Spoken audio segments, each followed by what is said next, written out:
And I'm ready to begin. Hello everyone, welcome to this edition of the Sunday stream, where I am playing a game that I hold very close to my heart, you could say, which would be very on brand. Yeah, so I'm just playing some more Kingdom Hearts 3 on this fine sun of days.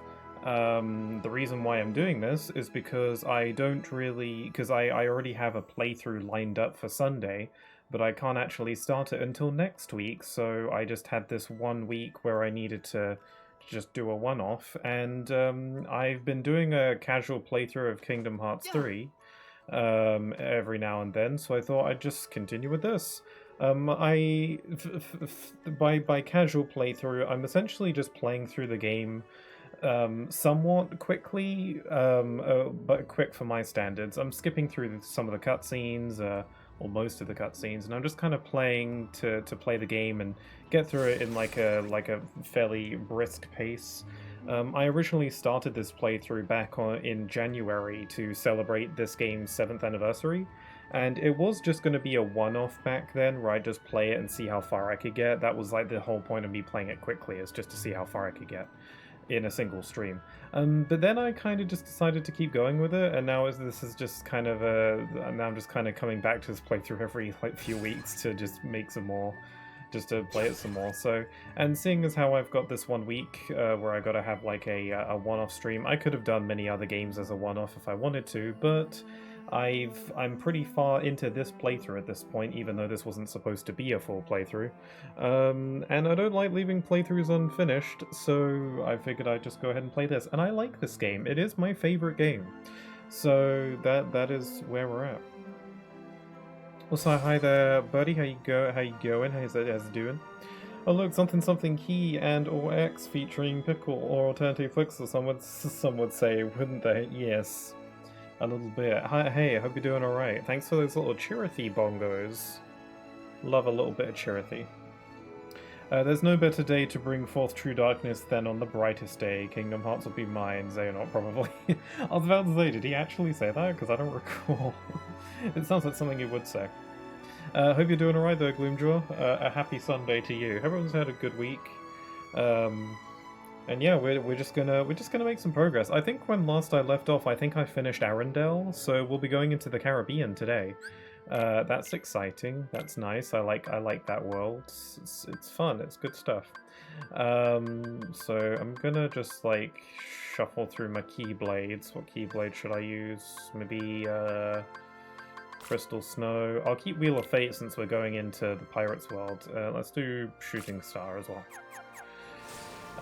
Yeah, so I think I just finished Arendelle, and we're just going to go into Caribbean and play the game. We don't really, there's nothing too serious going on. Oh my god, this game is loud, huh? Nothing too serious going on, we're just playing it, and we're just going to have some fun.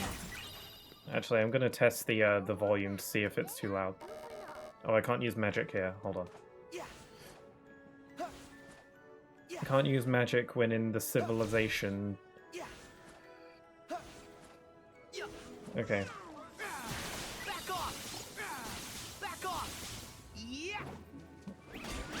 Yeah, I'd say the volume is pretty good.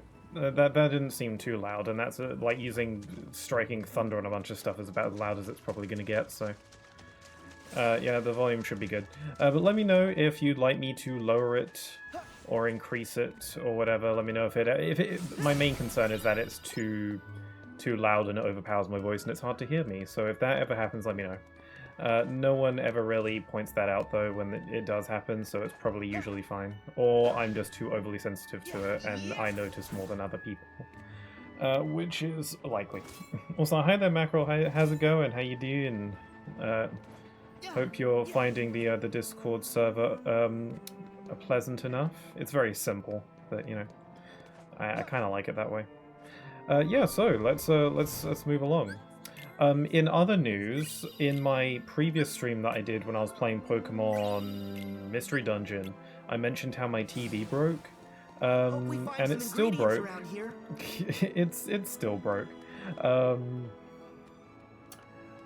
So for my stream the other day, I was using my little portable monitor that I usually use for editing, and it wasn't ideal. My head was really starting to hurt because it was small, and I had to lean down to look at it during the stream, and my neck really hurt at the end of it.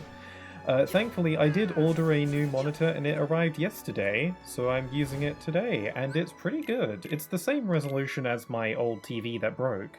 It's only just 1080p, although this one is 120 hertz, which is neat. I'll probably never make use of that. Actually, if given the option, I probably should have gotten the monitor that sacrifices the 120 hertz for some extra resolution, since I'm more likely to appreciate that, but oh well.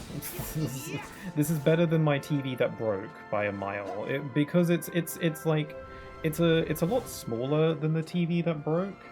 Well, not a lot, but it's significantly smaller by a noticeable amount. But that's actually more of a positive because the TV I was using was a bit too big for how close I'm sitting to it, and the picture would often look a bit blown up and I don't know, it's kind of hard to see everything because I'm having to like literally turn my head to look at everything on the screen. Like if I want to look at something in the top right, I have to actually like tilt my head to look at it. I got used to it, but you know, because this monitor is a lot smaller. First of all, things just look a bit sharper because it's not as big, and you know, it's as big as it needs to be. Also, yeah, I can just see everything very clearly. So literally no excuse for being bad at the game. And yeah, everything just looks nice. The color's really good. I could never get the colors on my old TV right. Like, it would always look slightly washed out. I could never, no matter how much I messed with the color settings, I could never really get it to what I want. But this one, like, I didn't even have to go into the settings. I upped the brightness a little bit, and that's about it. Other than that, it's great. It looks really nice, and I'm quite happy with it.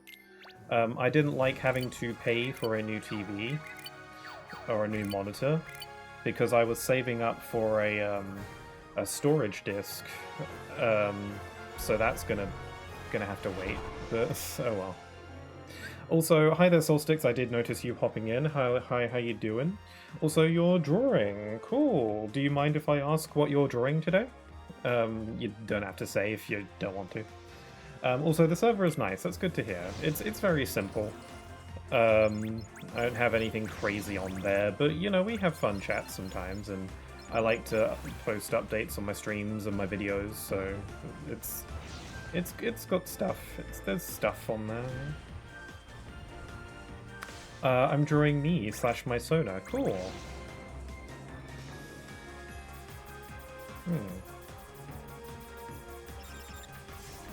I don't really have a Sona.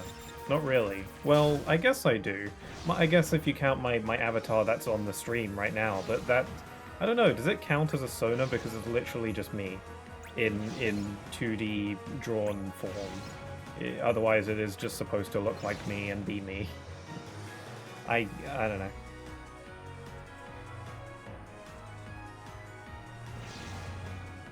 I don't know. I'm not usually into like the I don't know. I could have like a Sona that is a bit more distinct, but I don't know. Often when I'm given the option to do stuff like that, I'm usually like if I'm playing like a game and it's like I usually just kind of like just be myself, which isn't like coming from like an egotistical place where it's like, oh, I'm so great, I'll just be myself. No, that couldn't be more wrong, but it's I don't know, I guess I just lack imagination. I'm kind of just I don't know, I guess I'm just not very comfortable pretending or like just not being myself. I don't know. I'm in the coloring phase, so I should be finished soon. I'll send it in the server when I'm done. Sure, that's what the art gallery is for. I'm drawing character reference sheets for a game. Cool. Really? My voice went a bit weird. What, character reference sheets for a game? What kind of game?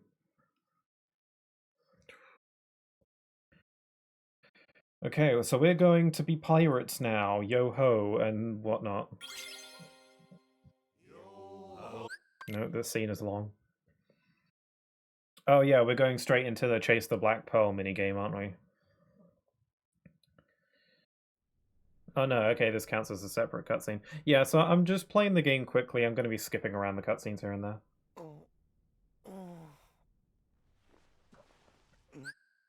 But we're pirates now.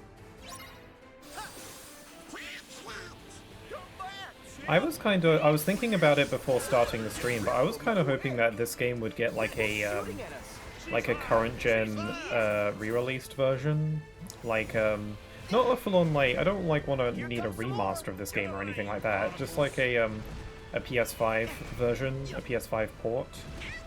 Because like lots of PS4 games got that treatment. I was kind of hoping that this game would be one of them, but unfortunately, no. It would have been nice to, you know, bump the resolution a bit, I don't know. Oh man, the game's a bit loud. I'm going to bump it down just a smidge.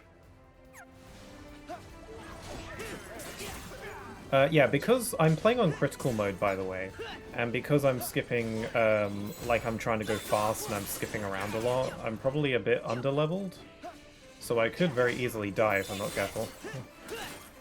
I mean, all my party members are dead, so they're all just kind of in a clump over there. You know, speaking of Kingdom Hearts, or not so much speaking of Kingdom Hearts, but playing of Kingdom Hearts, I've been really wanting to go back and play Birth by Sleep. I think I've mentioned it a few times in previous streams, but I've been really wanting to replay Birth by Sleep specifically. I don't know why. I haven't played it in like a couple years, I think. I think the last time I played Birth by Sleep was when I streamed it for my old Kingdom Hearts marathon I did a few years back. I'm pretty sure that was the last time I played it. And I've just been really wanting to play it again. But I was thinking of streaming it, because why not? Like, I usually don't stream a game more than once, unless for special cases. Like, with this game, obviously. But, I don't know. I think it might be very fun to just casually stream Birth by Sleep again, just for the funsies. Also, I wanted to get the Platinum Trophy, because Birth by Sleep is one of the few Kingdom Hearts games that I haven't gotten the Platinum Trophy for. Maybe it might be fun to finally get it. I think I've got most of the trophies, I just have to... There's just a few remaining ones that I don't have yet, so... that might be fun. Now we're sailing. Because I put a whole sailing game into this game. It's my friend's indie game. I honestly don't know how to describe it accurately. It is on Godot. Interesting. Godot is the name of an engine, right? Like a game dev engine? Or am I messing that up? Because it sounds familiar. But cool, you're doing art for an indie game? That's really cool. And, you know, I've seen...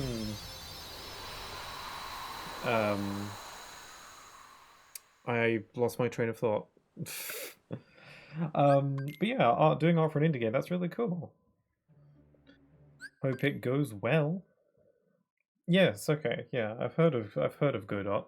There was a game that was made on that engine that is the reason why I know it, but I forgot what it is. Oh yeah, because I'm using a new monitor and it's a bit smaller. Oh, this boss. Okay. Because I'm using a new monitor and it's a bit smaller than my TV that broke. I was worried that maybe the fact that it's smaller means there's a bit more empty space in this room, like by a little bit.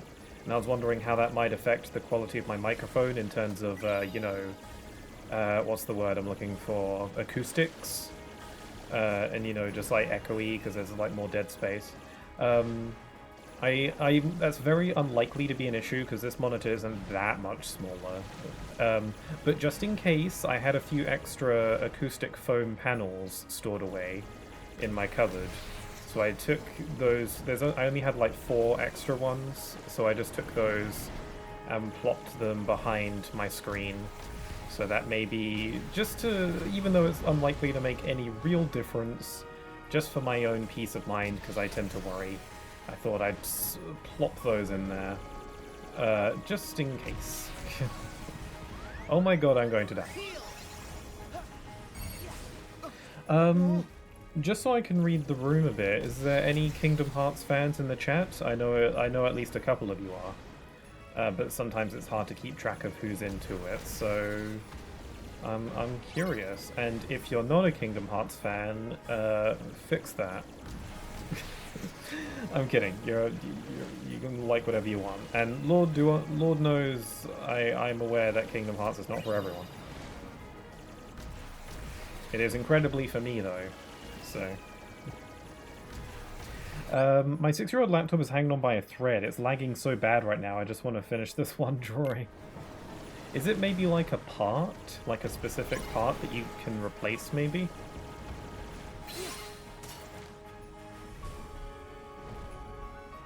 I'm supposed to be getting a laptop as late as a birthday gift soon. Not sure when though. Oh really? When's your birthday? I just realized that my birthday's... Well, it's not coming up necessarily, it's in a few months.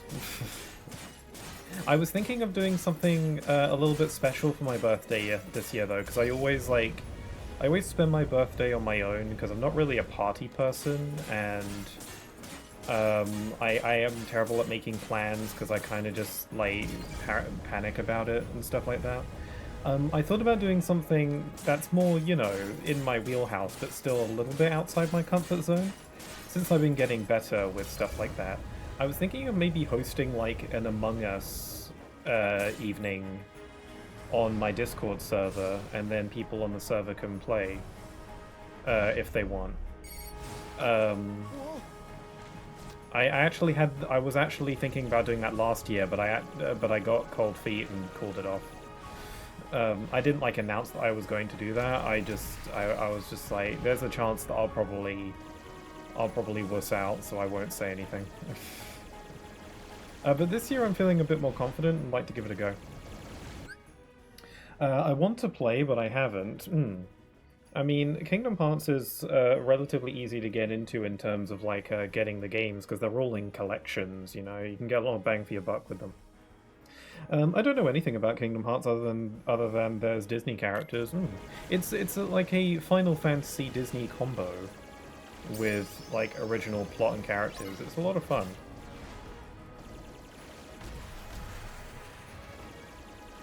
Like, I'm in Pirates of the Caribbean for now. That's pretty neat.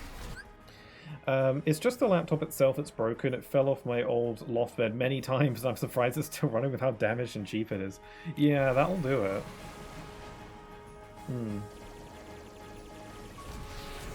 I'm usually really, really overly careful with tech. I've never broken a phone, fun fact. I've never even, like, really dropped my phone ever.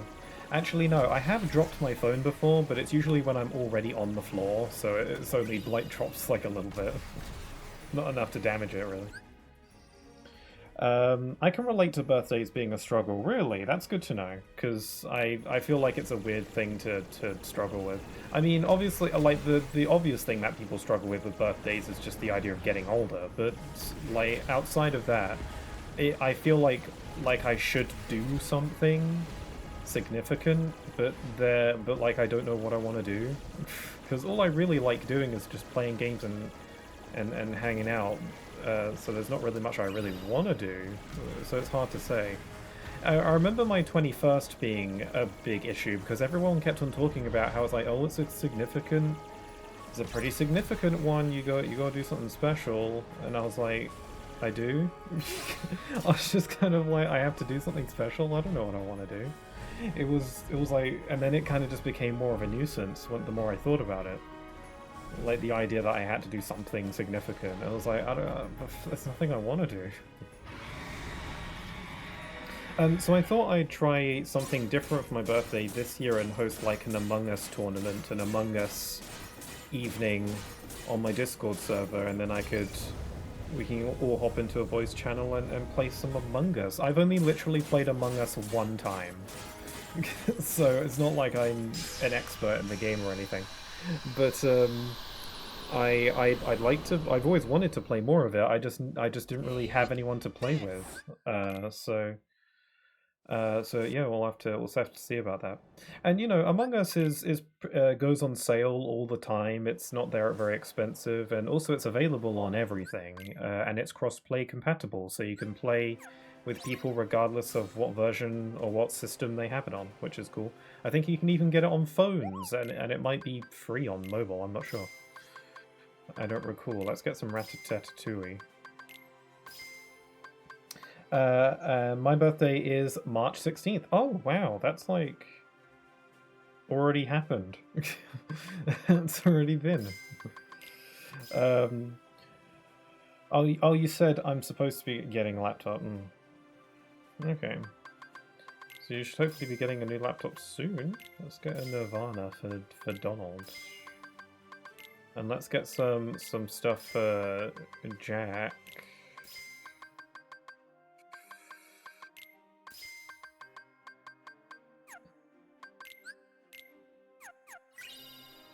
I wonder if I should eat food.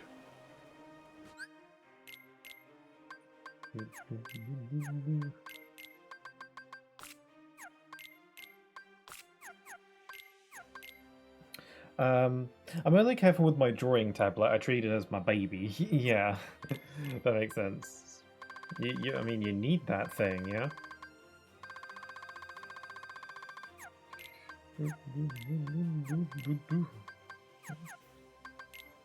Jack isn't actually going to be with us for the time being because he doesn't want to go in the water.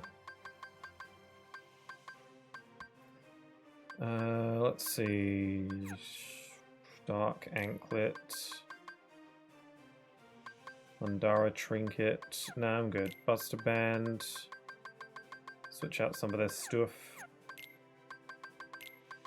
Dawn's got an extra thing. I've been having a lot of fun just like casually playing this game on stream. I feel like I sometimes set myself these specific rules for streaming. Like I'm not allowed for I'm not allowed to play a game more than once on stream, and I'm like, but that's a dumb made up rule that I made up. I don't have to stick with that if I don't want to. If I want to play a game again, then why shouldn't I? As long as it's not too soon after the first time I played it, I think, then like who cares? There are some people who maybe might delight in seeing me stream a certain game that I've already streamed that they just weren't around for back then, you know? Nice. Is there any requirement for joining your Discord? Are you not on it already? Oh, I should. I guess I having trouble keeping track of who's already been on it because you've changed your username. So maybe I just you like Solsticks. You changed your username recently, so maybe I've confused you with someone else. I thought maybe you were already on it. But no, there isn't really a requirement for joining the Discord. It's very simple. I don't really advertise it or anything. It's the kind of thing where it's like I don't want to like make it super public or anything though is the thing. I'll skip to the end of my explanation here and say I'll send you an invite and you can absolutely join it. I'll send you an invite after the stream is over if you're not on it already.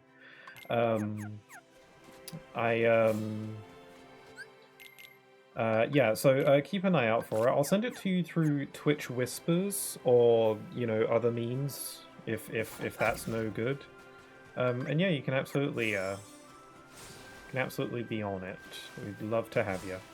But yeah, the reason why I don't really advertise my Discord, because I know a lot of other streamers tend to just make it like fully available for like anybody. Like they have a link to it just on their channel page, and then anyone can just join it at any time. I don't want to do that. I don't like the idea of just anybody being able to join it, because it's very simple, and because of that, it means I don't have to really manage it too harshly or anything like that. It's pretty chill, and we can just chat and you know, share stuff. And you know, if I let just anybody in there, then who knows who could end up having access to it, you know, like some troll, like who knows.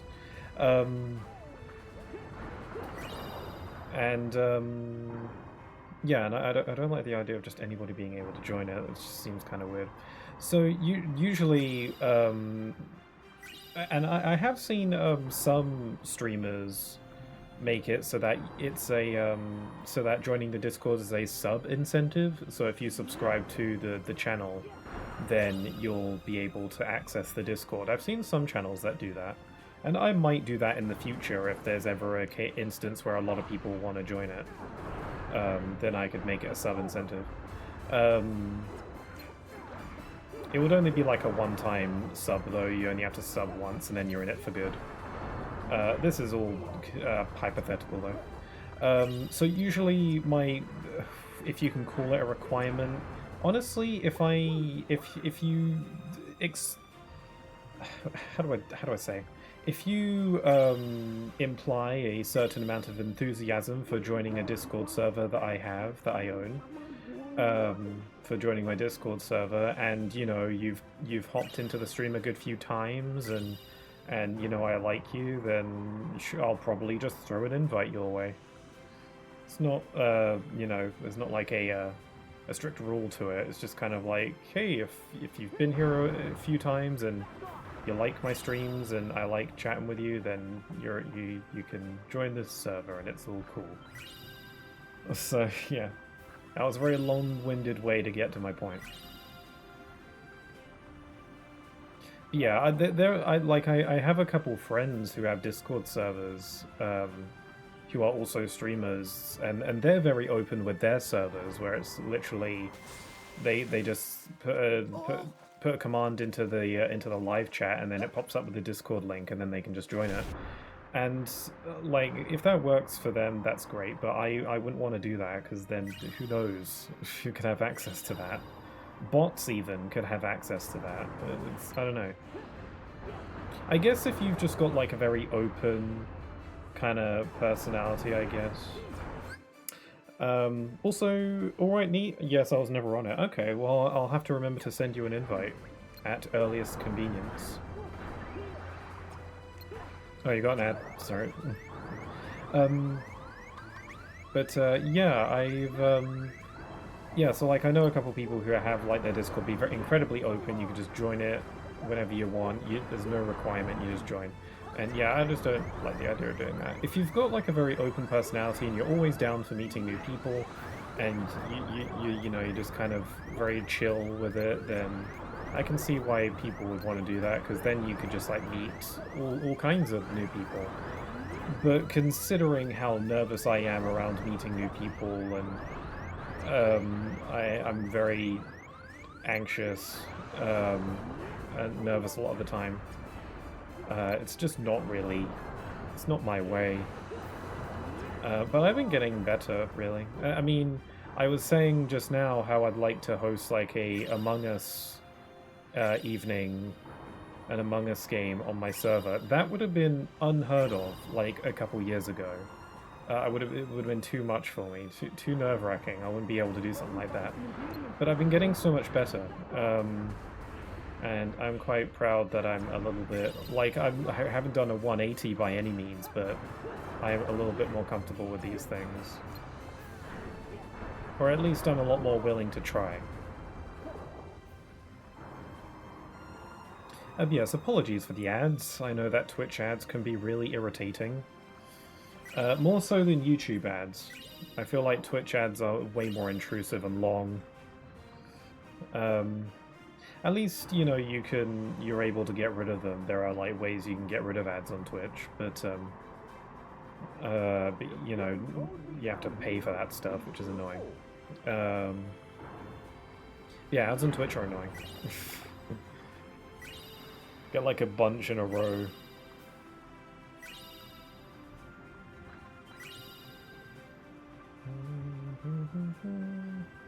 Anger and hate are super. Oh, anger and hate are soup. Solstix, you just did a sub. That is crazy. Okay, speak of the devil. I guess. Well, congrats. You are free from ads. Just as I was saying that, no, you get ad-free viewing for at least until the sub goes away. Be sure to like make sure the sub isn't like automatic renewal. You can check the settings, because it's annoying if you sub to something and then it automatically resubs the next month. I always do that whenever I subscribe to something. I'll just like I'll just buy the month, and then I'll renew it afterwards if I want. I'd prefer to not have it be automatic personally. I do that whenever I get online for PlayStation Network online. I always just buy the month, and then like if I want online for the following month, then I'll just get it then. But you know. I mean, it's useful because I don't, like, play online very often, so it's not really cost-effective to, having online all the time. I just died. Okay, I think I'm gonna need to eat some food, because I'm a little bit too noodly out here. YouTube ads on TV is horrible. It's like 100 of these 90-second ads, you can only skip out to, like, the 6th one. Wow, is it really? It's different on YouTube. I only ever view YouTube on, am I all the way back here? Are you for reals? That is nuts, bro. Oh. Silent to explore. Oh my god. Yeah, ads different on TV. I only ever view YouTube on my phone or on the browser, on Google or whatever. Huh. Interesting. I have to buy all this crap again? Ooh. Funny the payment process made me miss the conversation topics. Oh, sorry. I wasn't saying anything too crazy. To summarize, all you need to do to join my Discord server is just to be chill, hang out on my chat a few times, and I'll probably send an invite your way. Also, I'm nervous and socially anxious, but I'm getting better. That's the gist.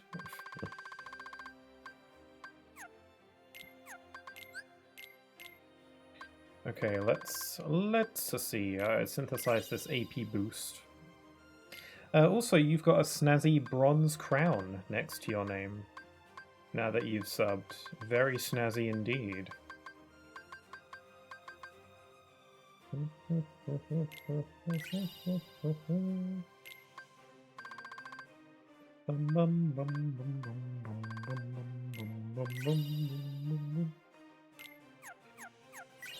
I got a Mog card.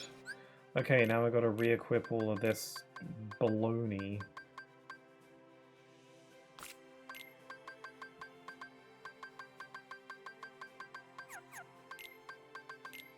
What did I give Donald? I gave him some magical thing. Yeah, the Force Ring. Goofy's probably fine with what he's got, maybe. There we go. Abilities. Let me put on this water boost. Blizzard boost for Donald. You're good. Okay, I'm gonna eat some cuisine. Let's see what the chef recommends. That'll do. And I'm gonna save so I don't have to do that again. Yes, I know it's great. Yeah, the badges that I use for subs, the little crowns, I didn't make those, by the way. I've credited the artist in my Twitch description, in my panels down below, so it's all good. And you know, it's what they're for. They're like, I bought them from an artist on Etsy. And they're like, you can use these on your Twitch channel as long as you credit me. And I was like, okay, I'll do that, because it's probably way better than whatever I could make.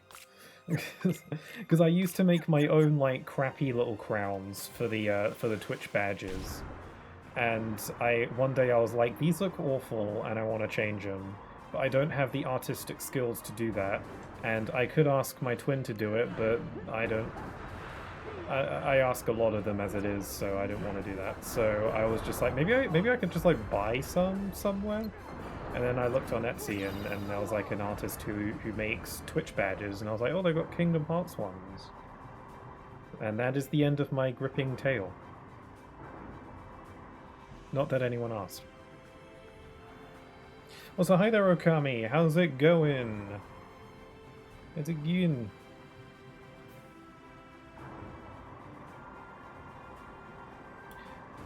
Good golly gosh, I sure hope Kingdom Hearts 4 gets an announcement trailer soon. I mean, it's already been announced, like 3 years ago. I hope it gets an update trailer soon. At this rate, the third part of the Final Fantasy VII Remake is going to come out first.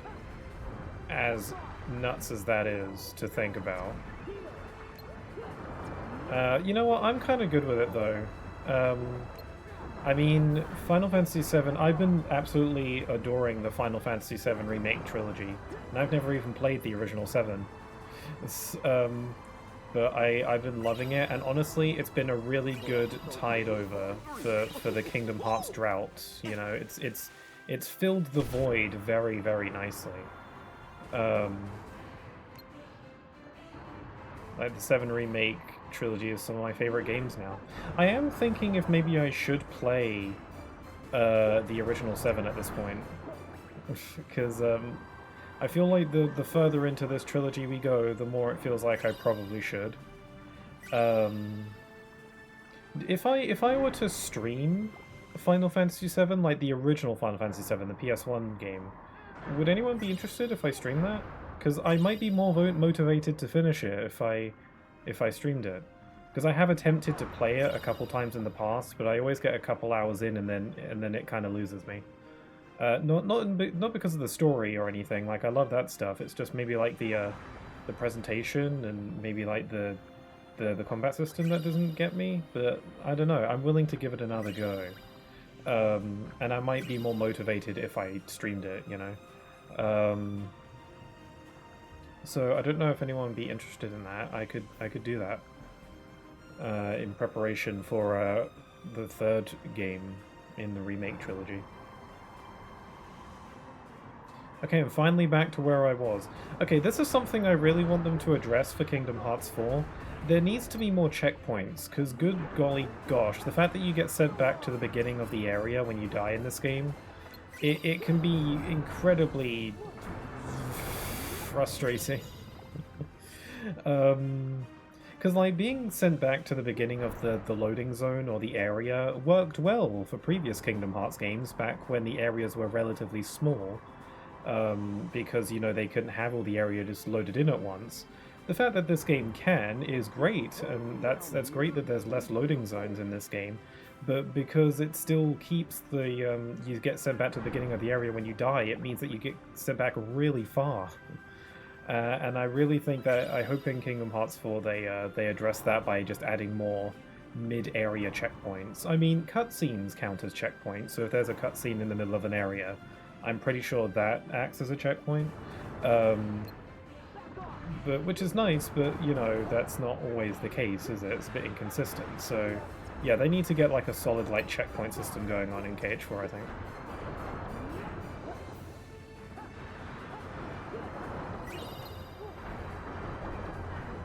See, you know, just because I love this game doesn't mean I don't see the flaws.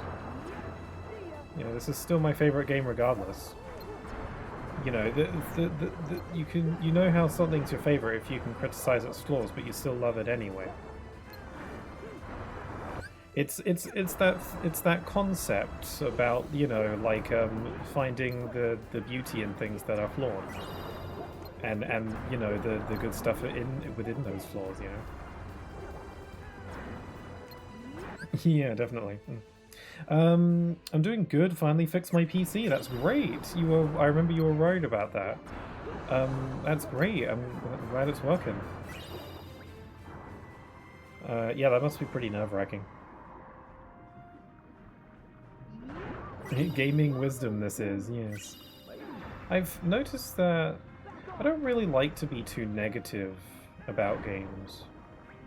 That's not to say I think, you know, games shouldn't be criticized. There's a key difference between, you know, constructive criticism and whining.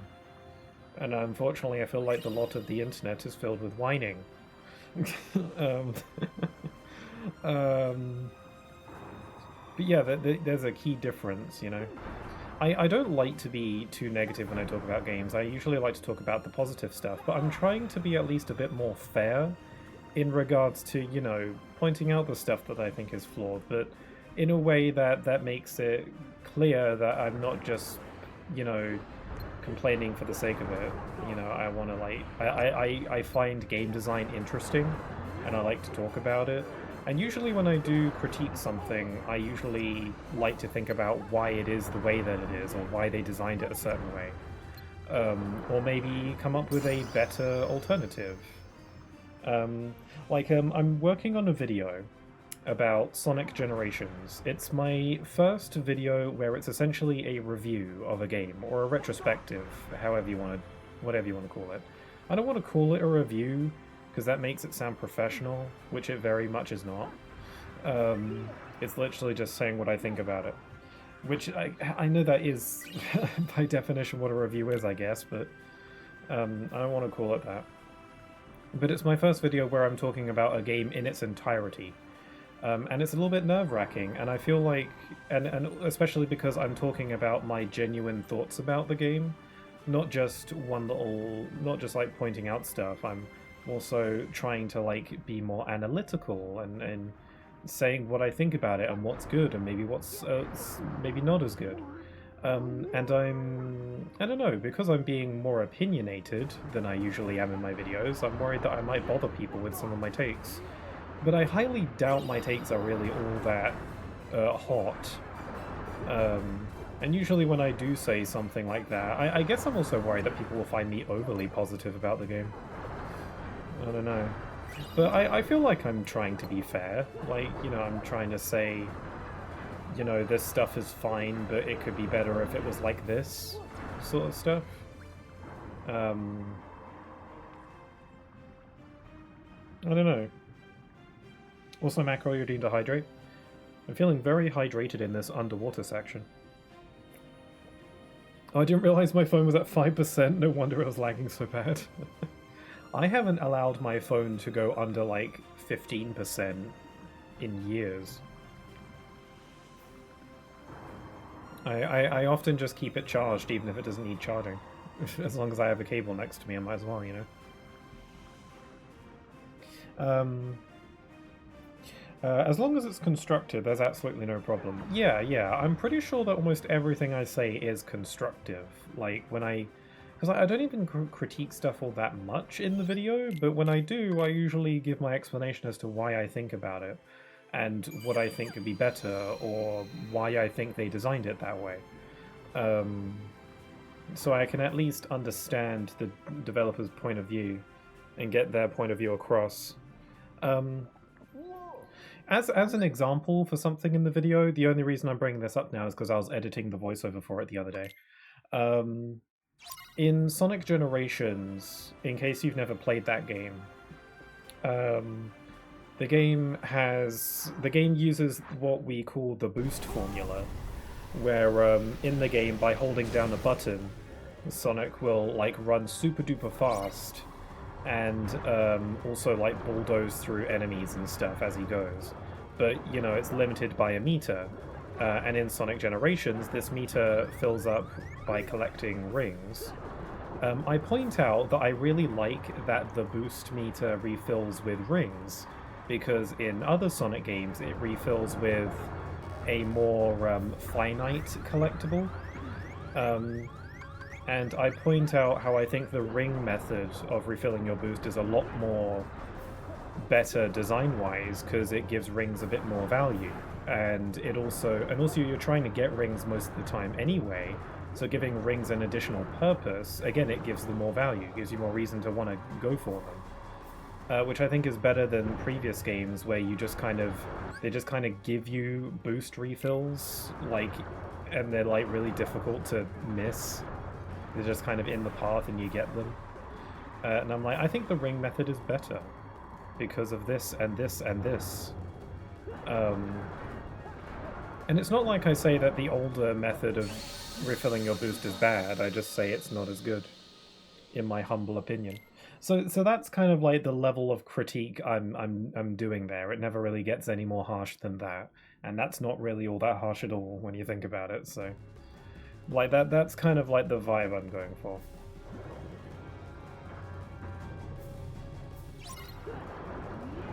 I do notice that a lot of the video is also, like, analytical, but in the sense that I'm explaining a lot about how the game works. I cannot block that, can I? In the sense that I'm like explaining how the game works a lot and just kind of explaining what this mechanic is or what this feature is, or and then going into why I like it or why I dislike it.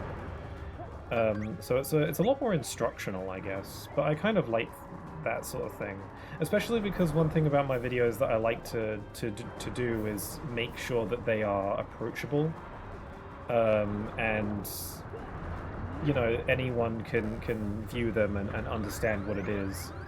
And if, you know, if I go out of my way to explain stuff and maybe like teach how stuff works, then people will understand what I mean a bit easier.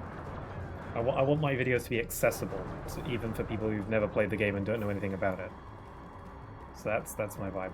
Also, I've said this in a few of my streams, but one of my dreams in life is to be a video game tutorial character, which may sound very weird, but I really like tutorial characters. I know most people don't, but I really do, and I want to be one. And my videos is kind of like my way of living out that dream a little bit, if that makes sense. Most of the time I let it go down to 1% before charging because I'm lazy. That's fair enough, I get that. I would panic about it too much. Like, I don't like the red icon that says you're low on battery, it just makes me nervous.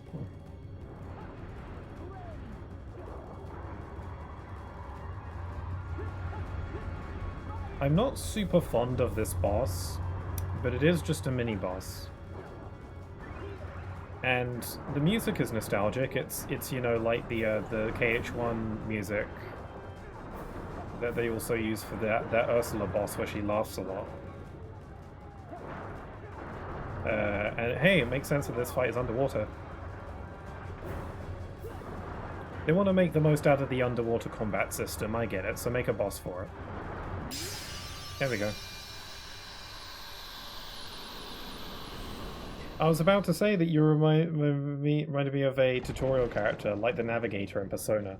I want to be a Navigator in a Persona game. I'd be way into that. That's like why I can't bring myself to dislike Morgana in Persona 5. Morgana seems to be a very mixed character for a lot of people. Some people hate him, some people like him. First of all, I can't not like him because he's a cute little cat guy. So there's that, but then he's also like a Navigator tutorial character, so it's like, what's not to like? He ticks all the boxes. And I know he's a bit egotistical, but he's not hurting anybody. It's just a facade. But yeah, I'd like to. I want to be a tutorial character. I want to be a Navigator. I would be the Navigator if I was in a Persona game. I would be a Navigator character, I think. Although most Navigator characters are like smart, so I don't know. I never minded him. Yeah, me neither. I like him. That reminds me, I never did a Merciless playthrough in Persona 5 Strikers. I never got the Platinum Trophy in that game. I got to do that. Did you ever look into Versophobia? I mentioned it a while ago. I did, actually. I did look it up. I actually posted about it in the Discord server, but that was obviously before you joined it, because that was like a couple months ago. Yeah, after looking into the symptoms, or is symptoms the word I want? What it is, after looking up what it is and the indications that you have it. Yeah, I'm almost positive I have that. That is what I have. I had no idea that it was like an actual phobia. I always thought I was just a bit weird, because I've never really heard anyone else who has that phobia, at least not to the same extent that I do. Yeah, like looking at the symptoms, I definitely have it. I wonder if I could find the She's got nothing on the pearl, mates. I'll actually look it up and look it up just to remind myself what it was in just a sec. Once we get out of actually no, I'm just gonna like let me look it up, Because I remember reading the symptoms and being like, oh my god, this is so me. Also, I'm not sure how to pronounce it. Is it versphobia or versophobia? Okay, let's see. So looking at the Google AI overview, it says, versophobia is the specific fear of graphical errors, distortion, and visual glitches most commonly experienced in video games. It involves intense anxiety or fear triggered by game characters, NPCs, or players glitching through walls, distorting, or moving strangely. This fear often causes a sense of dread when witnessing technical malfunctions or eerie, distorted visual environments. Examples: NPC glitches. An NPC or character model stretches, freezes, or passes through walls/floors, causing distress. Technical errors. Intense fear triggered by blue screens of death, pirate screens, or corrupted graphics in games. Sudden movement. A character's body warping or changing colors/sizes unexpectedly. That's a big one for me. The sudden movement one, that's a big one. Audio glitches. Terrifying, unexpected, or repetitive sounds, such as the sound of a frozen console. Yeah, that's also mine. So, symptoms, or related terms: fear of graphical video game glitches, graphical error phobia, simulation sickness. So yeah, I definitely fit the bill on all of those. I think it's pretty clear that I have versophobia. So it's cool to know. It's cool to like know it's a real thing that I have. I think most people who know me would agree that I probably have that.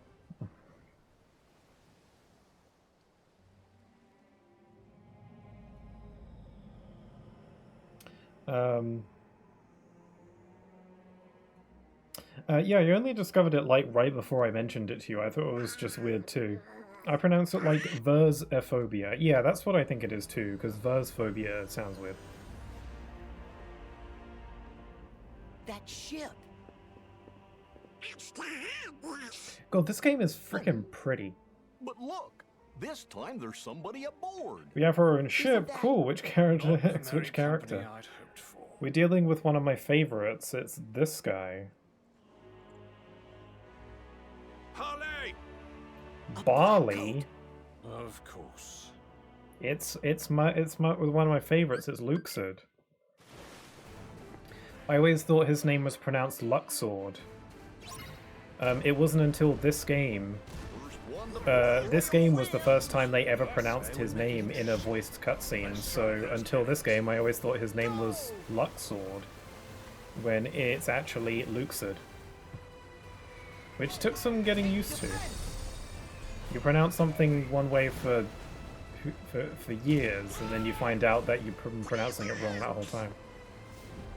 But, you know, I'm far from the only one who was thrown off by it. I don't know if there are any other organization members that I thought were pronounced a certain way. Most of the other names are pretty self-explanatory or in voice cutscenes. Look alive, Sora. Can't you get any more speed out of her? I'm trying. No one likes a backseat driver, Jack.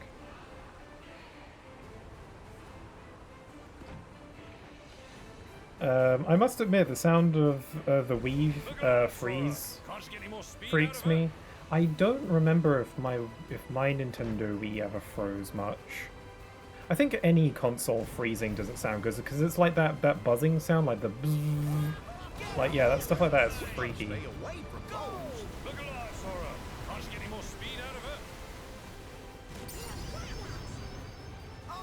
her? It makes me think, like, I never played Doki Doki Literature Club, which, if you haven't played that game's like, you know, glitchy by design. It's supposed to be scary. I don't think a game like that might freak me out though, because it's all 2D. I feel like I feel like glitches are more likely to freak me out if it's 3D and not like a 2D game, I think. I'm never gonna call him Luxord. You stick him with the original pronunciation, right? Look out, report! Or what we thought was the original Starboard pronunciation. side, all clear. We got this one in the bag. I love how they gave Sora a pirate outfit in this world.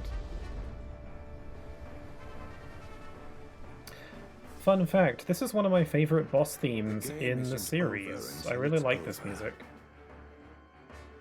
I don't know why. I think it's real fun.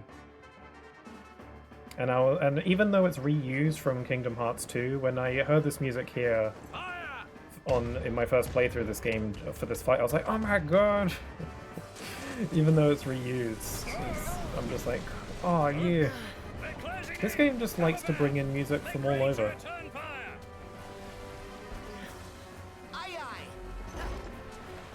Okay. Fun fact, VR triggers my Versphobia a lot. Every time I put on my headset, it's like an exposure therapy. I have never once used VR. I've never tried a VR headset in my life. Not necessarily because I don't want to, it's mainly just I've never had the opportunity. I remember one time... how old was I? I had to have been like 14, 15? When I was in school, and I was in my IT class, which I did not like because I was sitting next to someone who was really irritating, but that's besides the point. And then another teacher came in with like a VR headset and was like, hey, anyone want to try this out? And a couple people did. And I think my teacher noticed that I was intrigued and was like, hey Jason, do you want to try it? Because she must have known that I was never going to ask, because I was too nervous to ask. So I think she noticed that I was intrigued and was like, hey Jason, do you want to try? And I was like, yeah, okay, I'll take the next go. And then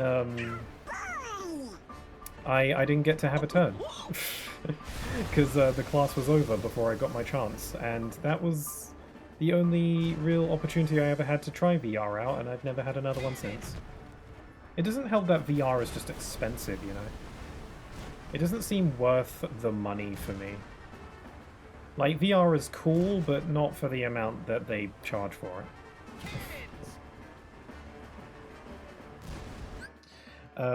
The pronunciation of Shion's name is really weird too. Yeah, that's another name where if you're playing Days, most of that game's cutscenes aren't voiced. Unless you, if you're assuming you're playing it on the DS and you're not like watching the cutscene compilation.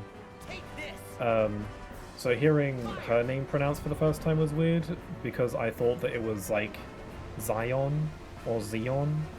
You know, it was like a Z sound. But no, it's Shion. I actually prefer that pronunciation though. I actually prefer the real pronunciation of her name. I think Shion's a good name. I call wins.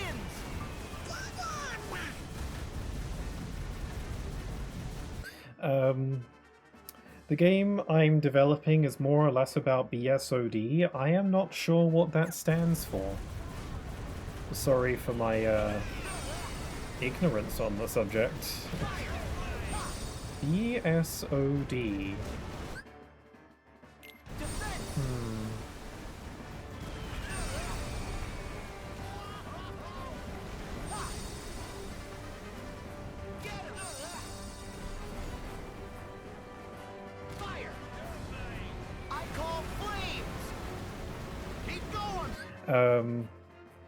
I will not risk an SAO situation for the sake of novelty.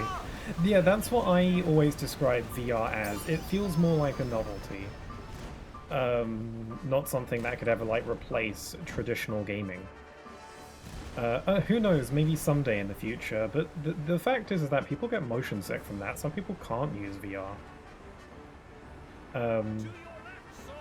And you know, there's a lot of like downsides to it.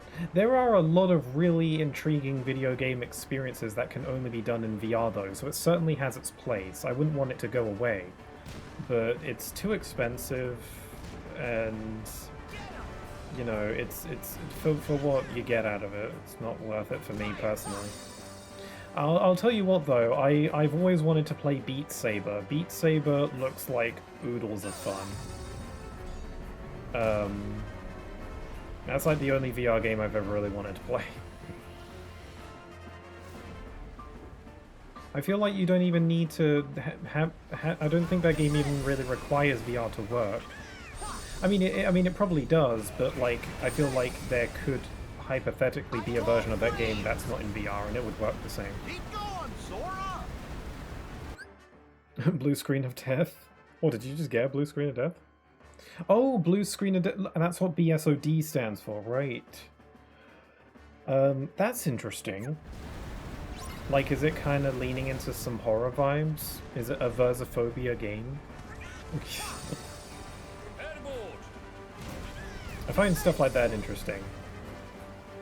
I remember those, when people, that trend going around a few years ago where people were making their own, like, copyright, videos, like, in games, like their own, like games that have, like, piracy measures or something, and then people would make up their own, like, fake horror piracy, warnings for games. And I think there was, like, indie games that people made based on that concept or something like that. Stuff like that is really interesting. Even though it freaks me the hell out, I find it really intriguing.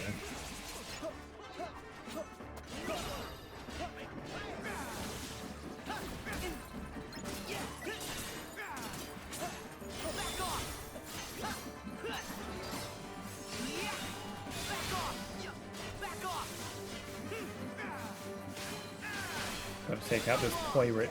Also, you mentioned SAO just a second ago, and I was thinking about this the other day. I don't know about you, but you know how people have, like, guilty pleasure games? You know, games that... I guess there could be a guilty pleasure of anything, not just games. Like movies. You know, but, you know, for games, it's like, you know, a game that you know people don't like, you know deep down that it isn't a good game, but you kind of like it anyway, despite its flaws. I will say that SAO is my guilty pleasure anime. Because I know that it's like... it's a lot of nonsense a lot of the time, and it's like really weird, and there is a lot about it that I don't like. I still can't help but like it though, and I usually get excited when a new season comes out, which hasn't been for a while. They actually recently announced a new SAO game, you know, like video game. And there's been a lot of those, and they always look like kind of like low effort, like not shovelware, but you know, they don't look like anything special. But they recently announced a new one that I legit put on my wish list because I'm like, this looks interesting. This looks more like the kinds of games that I like, not just some like, you know, MMO multiplayer thing. It looks like a single player action adventure game, which is like that's more my speed. I'm kind of into that. Here we go.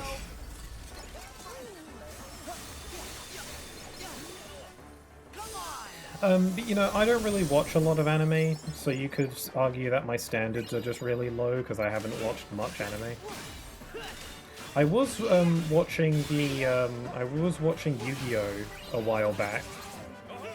But every time I watch Yu-Gi-Oh! I always watch the first season, and then I get to season 2, and then I fall off of it after that. And it's not because I think season 2 is bad, like, there's a lot to like about season 2. They actually follow the rules of the card game, for one thing, instead of just like making crap up. But I don't know why, but I always fall off whenever I get to season 2. And I usually get really into season 1. I don't know what it is.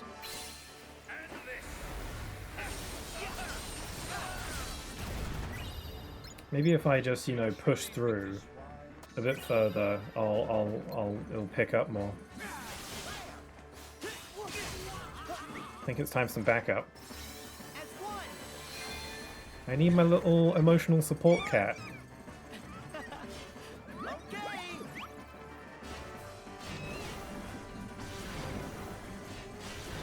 I only use VR to play with my long-distance friends. It's the closest I'll ever get to punching them when they annoy me.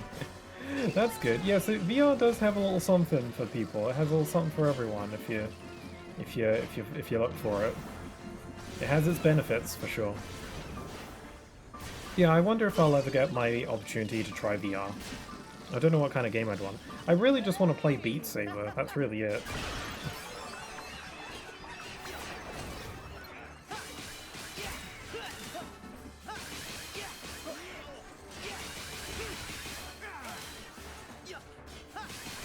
I need this thing to die.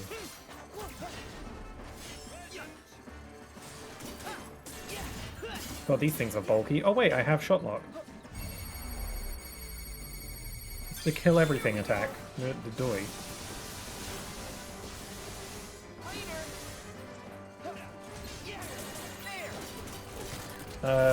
Not really. They still kind of break the rules in Season 2. Oh, I'm sure they probably slip up on occasion.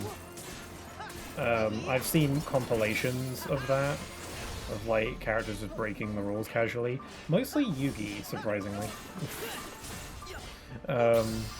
For being the protagonist. Yeah, I'm sure they do break the rules, but they at least try to follow the rules. Like, the reason they don't follow the rules in Season 1 of Yu-Gi-Oh! Is because the rules for the actual card game weren't actually finalized yet, so they kind of had to make stuff up. But by Season 2, they actually, the game was out, I think, so they had more of a guideline. I'm sure they still break the rules casually here and there. Huh?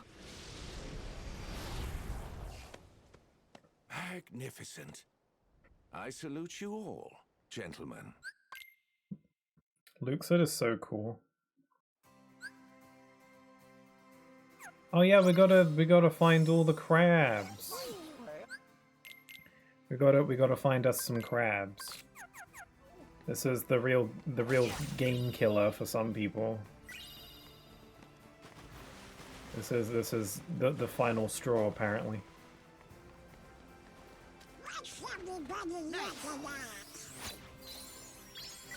Fusion without polymerization card literally every duel. Yeah, they be fusing, yeah. I wish I played the card game more. Like, I've tried playing some of the video games, but they don't really do it for me.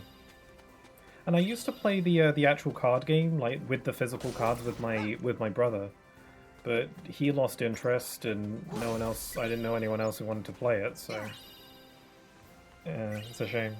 But I remember there was one time where I found out a couple of my friends from school, when I was in school, I don't know how old I was, maybe like 13. I had this friend who was like, "Oh, do you know how to play Yu-Gi-Oh?" And I was like, "Yeah, I do." And then we decided to like play a game during our lunch break. We went into the library so that we would be alone and it would be quiet and we could play. But unfortunately, our plan of, being alone got ruined because a couple older kids was like just getting all up in our business and wasn't leaving us alone. And was also trying to like help me win, but it's like, I don't want your help. Like, I appreciate your enthusiasm, but we kind of wanted to be alone and just play this game. I lost, by the way. I lost real bad. I had incredibly bad luck with my draws. Also, he was using like newer cards with newer rules that I was unfamiliar with. I only really like the classic rules. I don't really like all the synchro pendulum summoning whatever stuff. Like, it's too much for me. Let's see.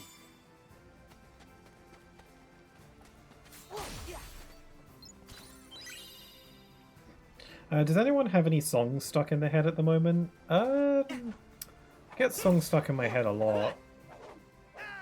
Not at the moment. I'm a bit too preoccupied with listening to the music in this game to have anything stuck in my head right now. But usually I sometimes just have video game music stuck in my head for whatever I was playing recently.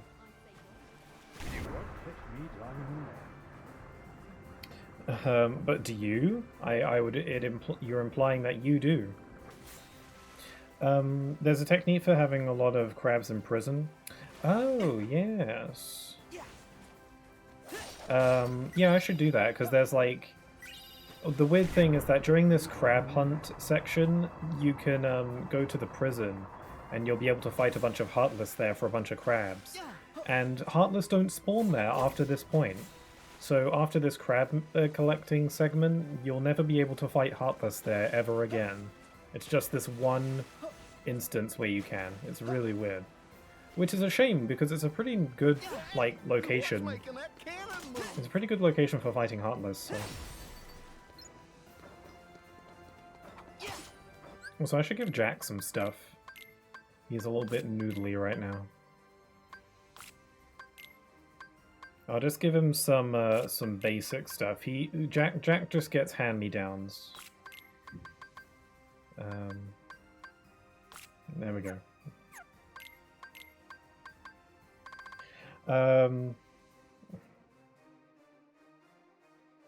Unfortunately, I wish I could remember the name. I only know it's a game track. Huh. That doesn't imply that I do, however, I do just start slightly. Excellent. Why not? So hi there, Tiago. Being able to go to prison during a crag collecting segment sounds you enough has a good time zone, yes. Cool, cool. Hope you're doing alright though, Tiago. Oh, we can get Magic Flash. I have an AP boost. Maybe I can equipify that. The technique is to shot lock the barrels before entering with the Toy Story Keyblade. Oh, that's a neat trick. I never thought of that. Yeah, that'd probably work.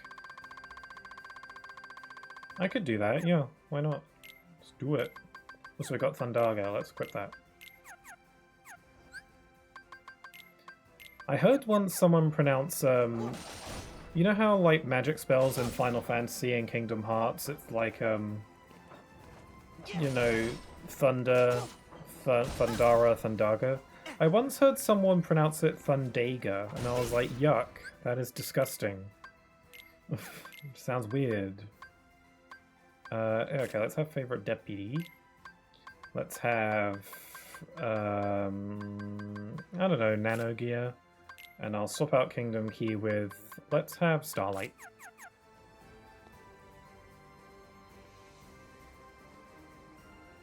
Second telepathy.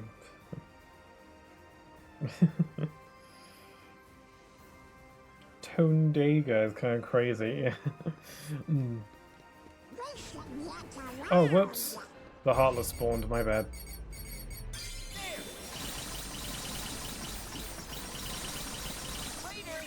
Okay, there's a lot of crabs going on there, yes. I expected more, actually. Oh, we just got second chance. That's a game changer.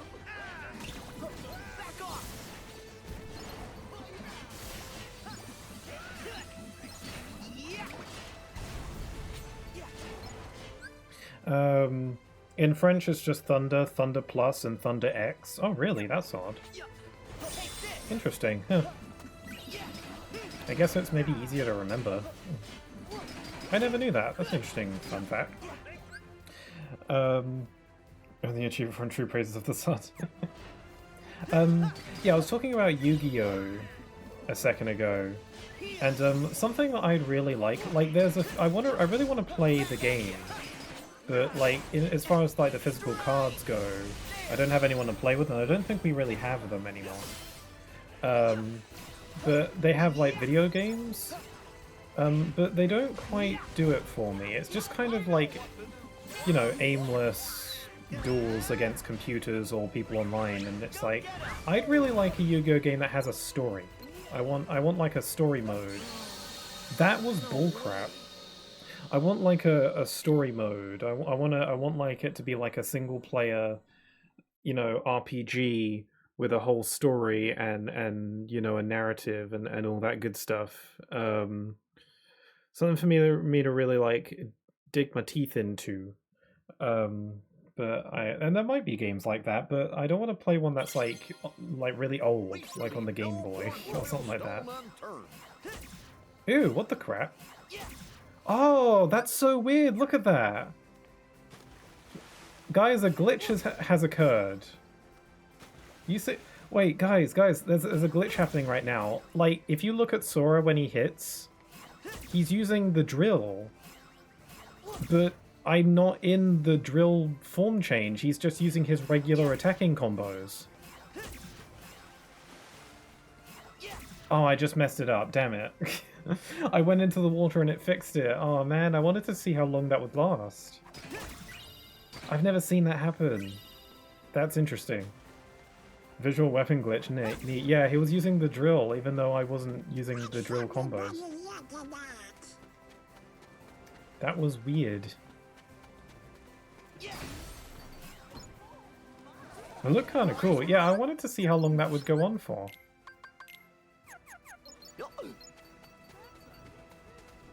Okay, let's go back to the prison.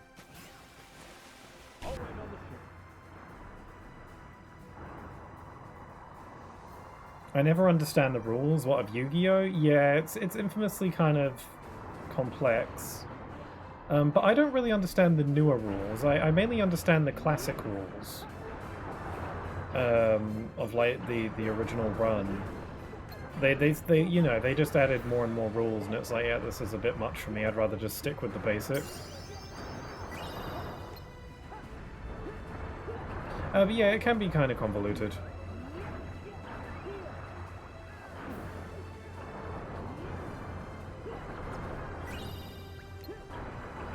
Yeah, that'd be neat. Yeah, I'd love like a big AAA single-player Yu-Gi-Oh game. That's something I'm always on the lookout for. And then there's like, and it doesn't have any of the like microtransaction nonsense or like it's not, and like you can duel against people online, but it's not the game's like sole focus like a lot of other Yu-Gi-Oh games seem to be. Like, I want it to be like this big story mode. There's like an open world and there's like shops. You like earn money from winning duels, and there's shops that sell cards, and you can find cards in the overworld to like create your own deck and stuff like that. Like, that sounds like so much fun. I want that. Apparently there is a game on the PSP that kind of fits that bill, but I think it's Japan only. And maybe locked on the PSP.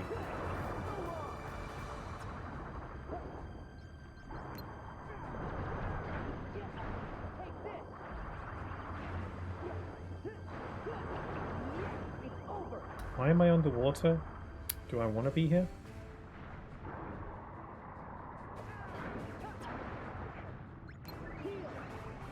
Maybe I should eat food. That's probably why I'm dying, yeah? My knowledge of Yu-Gi-Oh! Is limited to the little I watched of the original series and the memes. Oh yeah, Yu-Gi-Oh! Is very memeable.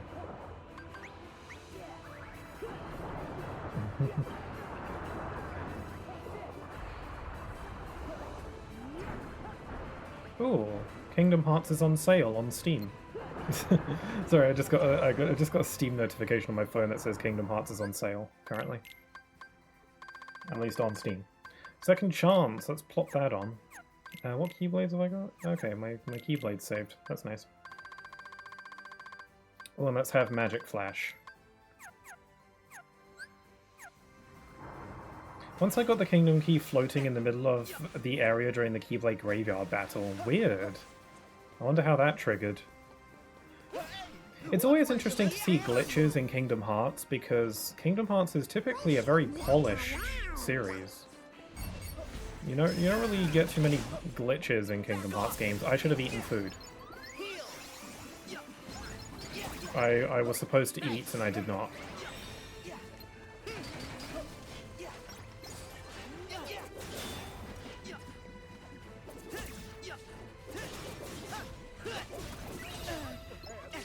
I have Second Chance now, that's good, so I won't die quite so easily.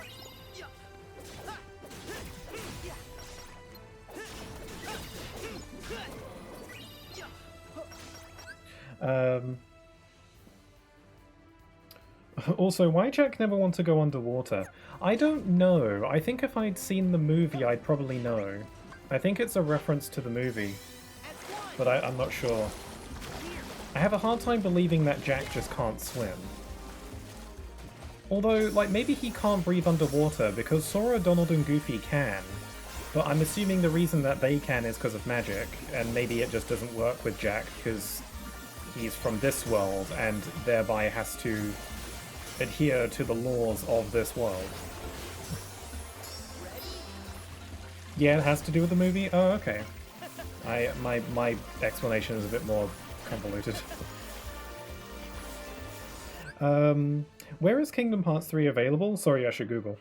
Kingdom Hearts 3 is available on all platforms. You can get it on PS4, Xbox One, obviously you can play it backwards compatible with your PS5 or Xbox Series S or X. It is on Nintendo Switch, but I would really not recommend that version because it's a cloud version.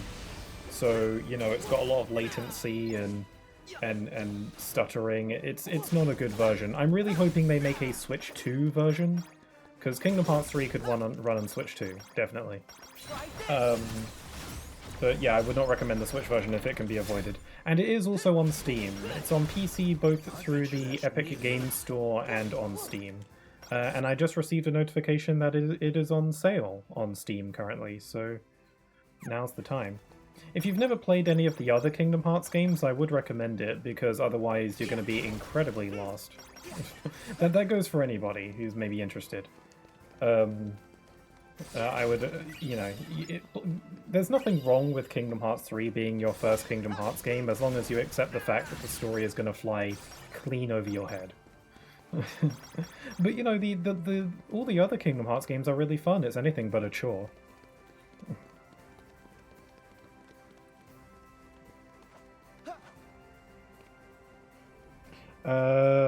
Finally finished my drawing. Had to screenshot it because my laptop is refusing to save it. Sure. I'll take a look at that in a little bit. Let's see. I got my hidden Mickey. Oh wait, I'll play the first then, not 3. Yeah, all the games are on Steam. All the games are available through collections. If you want to play the first Kingdom Hearts game, you're looking for the 1.5 plus 2.5 HD collection, which includes a bunch of the games for the price of one. The series is very cost effective to get into. You can get most of the games in one bundle. And it goes on sale all the time. I see it go on sale a lot, so... yeah, the series is super easy to get to like, try out. And yeah, Kingdom Hearts 1, it's a bit dated, because it came out in, like, 2001. It's as old as I am. But it's really good. It's very charming, at the very least.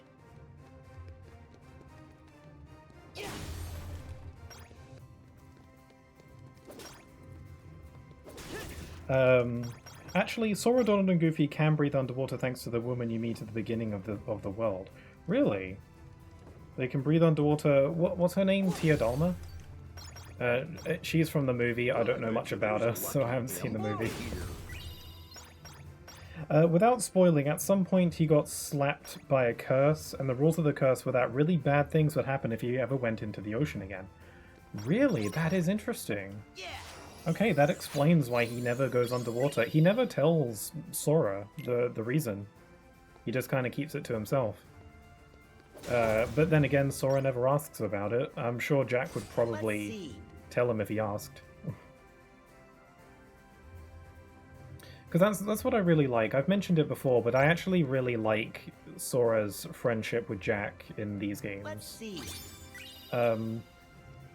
I've always wanted to make like a video about it, like detailing my reasons, but I really think that their friendship is very, very fun and compelling, because I think Jack sees Sora as like a little apprentice, like a pirate first mate of sorts, because Sora is very enthusiastic about pirates. He's always wanted to be one ever since he was little.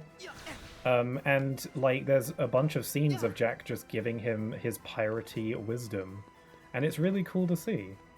And also there's just kind of like this respect between the two of them. Like, Jack talks down to a lot of people, but not so much with Sora. He knows how capable he is, despite being a child. And it's really cool. I really like that about him. And that's not, and I don't even have any bias towards the movies. Like, I've only ever seen the first one, and I don't really remember most of it. It's really just I just like how they are in these games.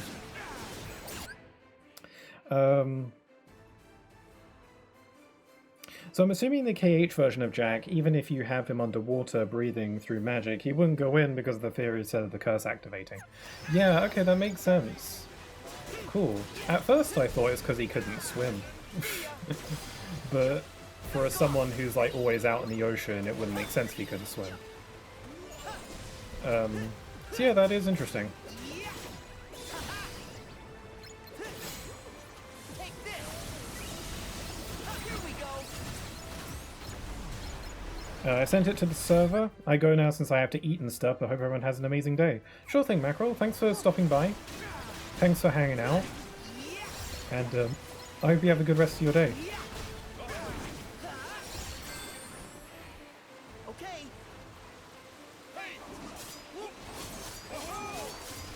Also, you redeemed a hydrate. I shall do that.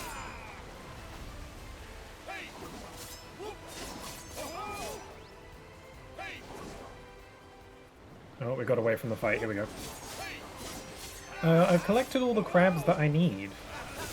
All I need to do now is return to the ship. But if you collect like 500 crabs, the game will kind of boot you back to the ship on its own. The game will kind of get to a point where it'll be like, okay, you're done. Progress the story now, please. But, you know, I want to keep exploring. Also, if we take a picture of this waterfall, we'll get stuff out of it. Let's see. There we go. Heal. Yeah, bye Miracle, take care. There's a secret hidden behind the waterfall. Yeah, yeah,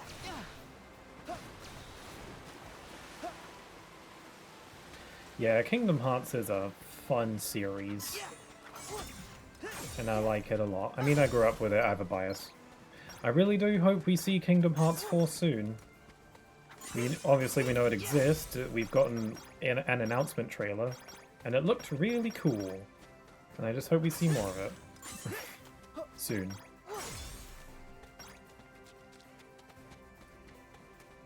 Yeah, yeah, yeah. I'm just hoping that Kingdom Hearts 4 doesn't take so long that it ends up releasing on the PlayStation 6 or something. And then I can't play the newest Kingdom Hearts because I don't have the newest overly priced hardware. I'm sure it'll probably be a PS5 game. It's already been announced to be, so it probably will be. But like, that is my nightmare. Imagine I'm not able to play the newest Kingdom Hearts game because I don't have the hardware for it. That is nightmare material. Also, I'm hungry. Luckily, I have some sausages. No.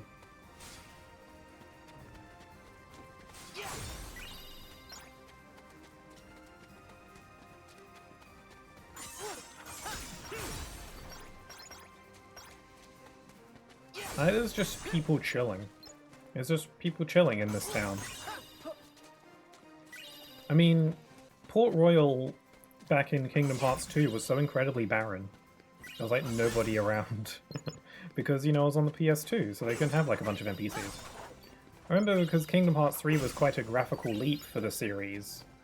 Having, even though it was, you know, not all that novel at the time, for Kingdom Hearts, having a bunch of like NPCs and stuff and having all these crowded areas with lots of people around was like, oh my god, it was so novel.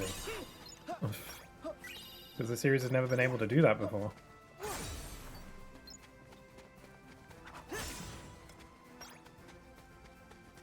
I cannot live that twice. FF7 Rebirth already took my money with PS5.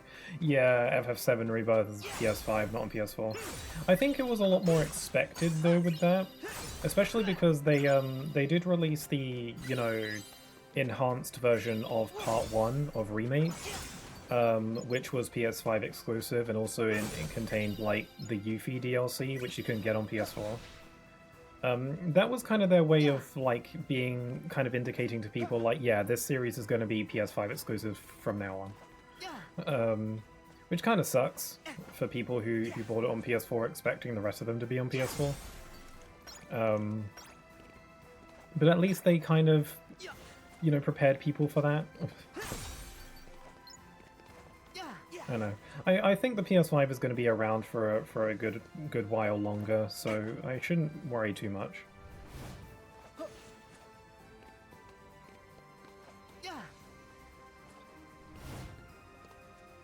I think if I just collect a few more crabs, the game's going to boot me away. So I'm just going to ignore them for now.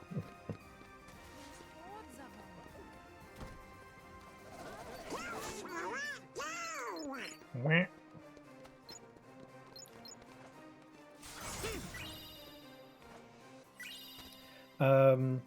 If you don't mind me asking, when you made the fixed game for Copia, did you use the same program you used to draw? Oh, you made it in Clip Studio Paint, cool. I find that interesting because I think there's like a generator online for making fake Pocopia logos. Like there's like a generator online that allows you to do that. So it's cool that you just kind of made it yourself. God, this game looks so freaking good, especially on my new monitor. Because my old TV was never really good to begin with. This game is so good. Oh my god. Is there any particular reason you wanted this ship?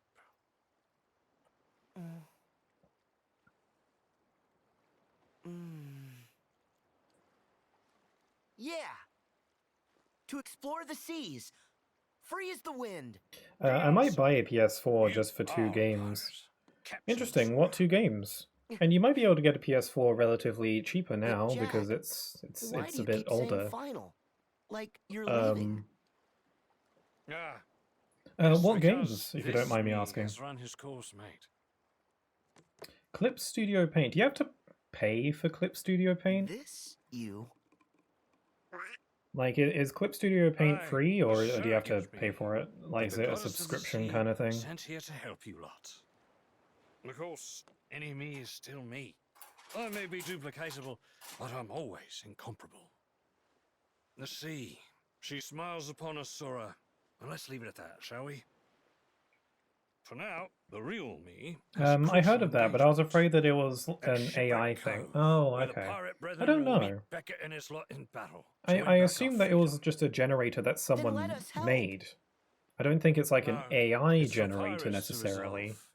Just a tool that someone coded and put together. That's what I thought. I don't know. I don't know how it works.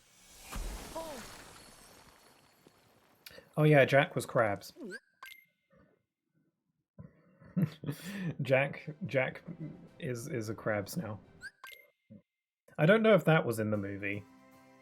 I don't think the clone of Jack was a thing in the movie at all. I think that's just something they did for this game, because Jack is apart from Sora for most of the runtime, and they didn't want you to be away from Jack for too long.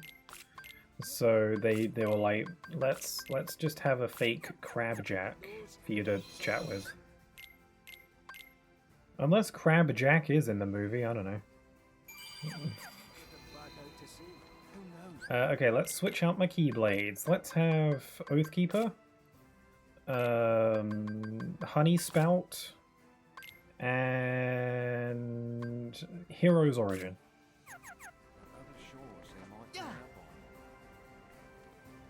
Okay, we got to explore the seas. Oh wait, I wasn't finished exploring this place though.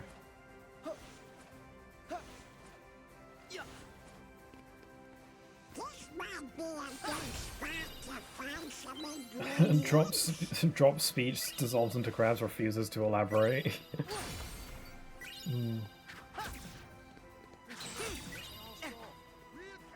I think the reason is that the god of the sea, whatever, Calypso, which I'm pretty sure is just an ice cream, created the fake Crabjack for the sole purpose of teaching Sora how to be a pirate, so that he can properly help in their battle against Davy Jones. I believe. Because Sora got to learn that piratey wisdom, you know. Let's see.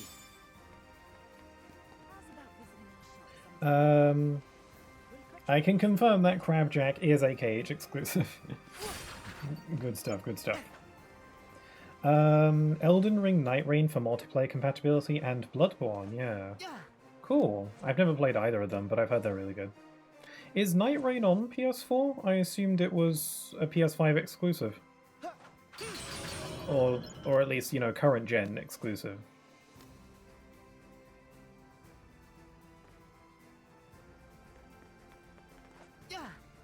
Yeah, but if it is on PS4, then that's good if you don't have a PS5.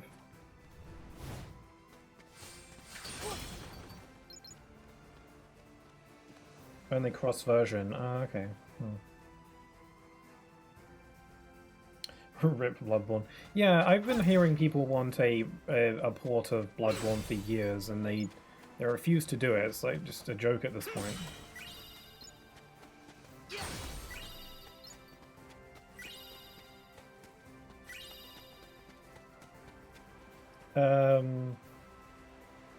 You only have to pay once for possession of the app, but you have to subscribe for having the updates. Oh, that's weird. Yeah, because I sometimes need graphic design apps or something for making thumbnails and also for edits on occasion. But I don't need anything fancy, so just a free to use like app that just has the bare basics is all I really need. So.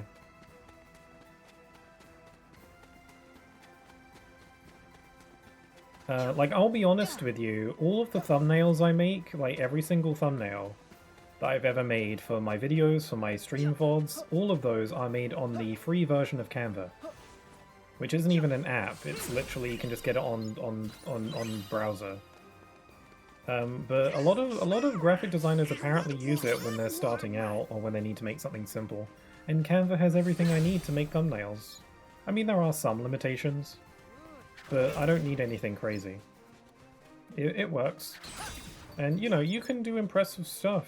You know, it's all about the one using it, not the tool. You've got to get creative. Yes, PS4 is just cheaper. Yeah, I mean, if you're only in for just a couple games, then getting the cheaper PS4 is a logical move. Okay, let's head out into the ocean. So this is the point of the world where we can go right to the boss and fight Davy Jones right now, if we want to. But I'll likely die, because you need to level up your ship by collecting crabs. Because crabs are experience points for ships, don't you know? So essentially we've got this big open world to explore. We can, again, just go to the boss at any time, but it'll be worth our while to explore the seas a bit so we can level up our ship so that we can fight the good booty fight. Didn't we sail past that rock before?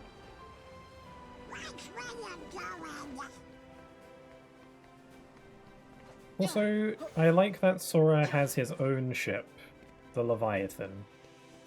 And it's made out of crabs. And no, I'm not kidding.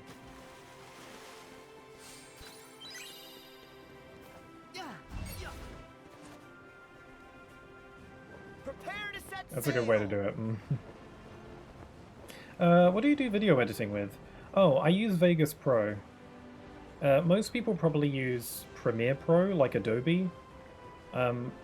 But for some reason, Adobe is like bad news for some reason. I don't know. My twin explained it to me once. I don't know. I use Vegas Pro, A, because we already had it. So I was like, cool, I get editing for free. And also it's a one-time payment. It's not a subscription. You just pay for it the once and then you have it. You do have to pay for new versions. But to be honest, I use an incredibly outdated version of Vegas Pro. And it is a little bit buggy and temperamental at times, admittedly, but it gets the job done. I do want to upgrade to a newer version at some point, but, you know, it's costly. It's cheaper if you already have a version. It's essentially just instead of buying a newer version, you can just upgrade to a newer version for less money, which is good. So I think I will do that at some point, but for now, you know, what I have gets the job done, even if it is a little bit buggy and it crashes sometimes. I noticed that it does crash a lot more often recently because I've been getting a lot more, a little bit more intricate with my editing, and that can sometimes be a bit too much for it to handle. But again, it just requires a bit of patience, a lot of patience sometimes. But it works. I'll upgrade someday. But it's really easy to use. I'm mostly self-taught.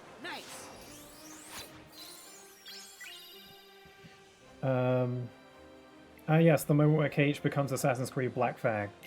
Literally, when this world was first shown off in a trailer, people were like, "Is this Assassin's Creed?" Because it looks just like it. Oh my god, I just zapped all of them.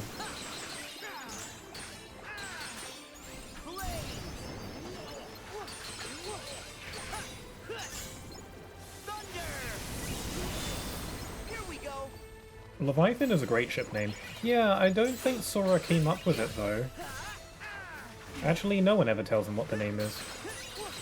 Since the, you know, the ocean god or whatever created the ship out of crabs, I imagine she probably came up with the name. I don't think Sora would come up with a name that cool, frankly. I don't think Sora's that good at naming based on context clues. To be honest, what editing software isn't a bit temperamental at times? That's a good point. Fair point.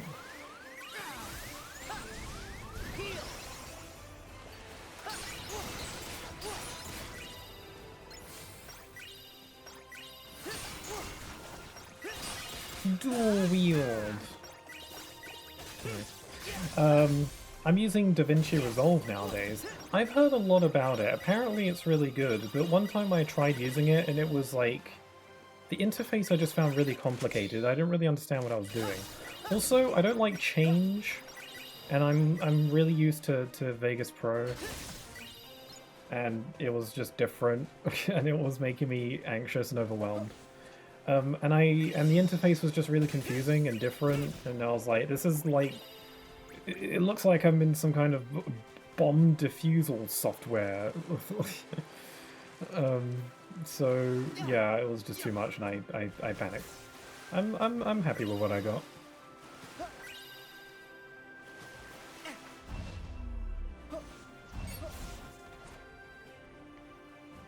Prepare to set sail.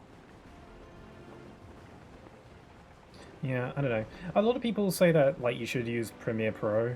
That seems to be like the standard.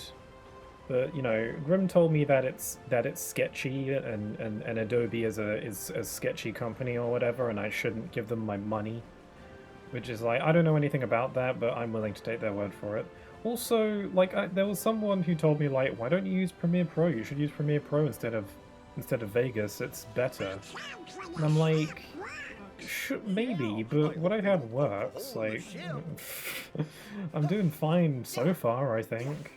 I think my editing is pretty good considering the limitations of using an older version. I think I've, you know, I don't know. And if I upgrade at some point to a newer version, then it should be all hunky-dory.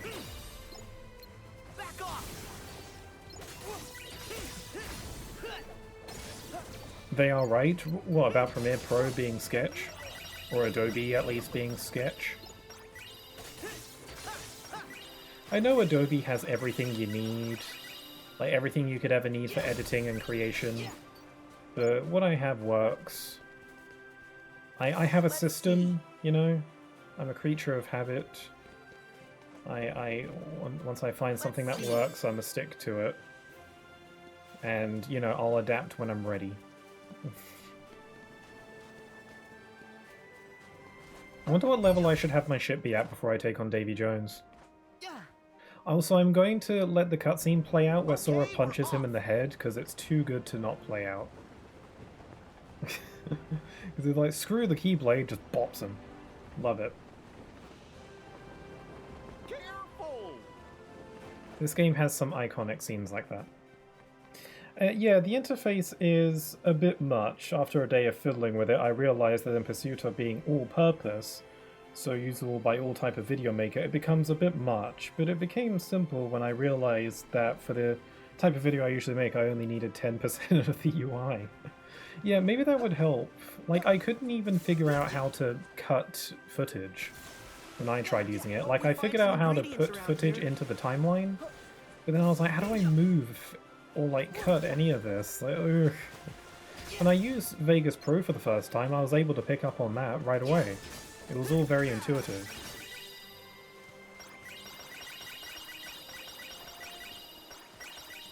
you know, that's how I was able to be, like, self-taught. I never took any classes on editing. Maybe I should have, I don't know. At least, I kind of just taught myself, and, you know, if I wanted to know how to do something, I just Google it. Or work it out on my own somehow. But for DaVinci Resolve, I'd probably need to, you know, look into that more.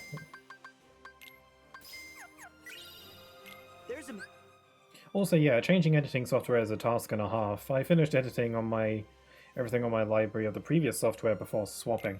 Yeah, that's probably what I would do as well. Did I just buy a duplicate of Donald and Goofy's weapons? Can I sell that? I accidentally just bought an extra of Donald and Goofy's weapons, my bad.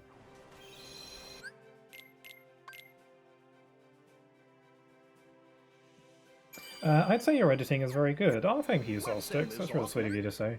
I think I've gotten better. I don't think I've been stagnant. I think I've definitely improved recently, I think. I'm doing a little bit more visual flair with my videos lately.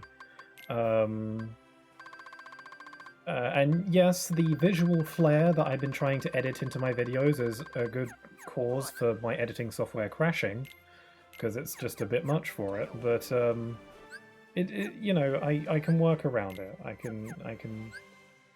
can work with it. It doesn't crash all the time, just sometimes.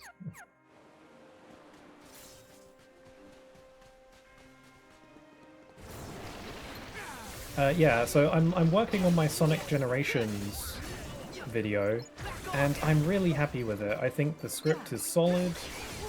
I'm happy with what I've written. I think there's some funny stuff in there sometimes. Assuming you find my sense of humor funny. I even got a friend of mine to cameo in it.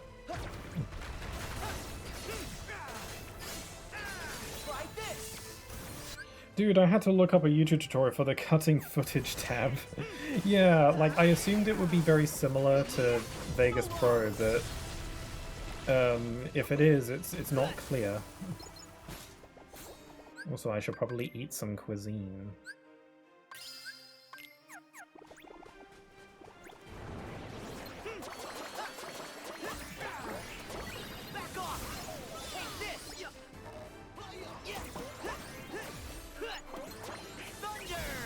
Okay, I got the honey guns. There's this one YouTuber that thankfully has everything I need. I forgot compressed and really neat, well-explained 30-second shorts.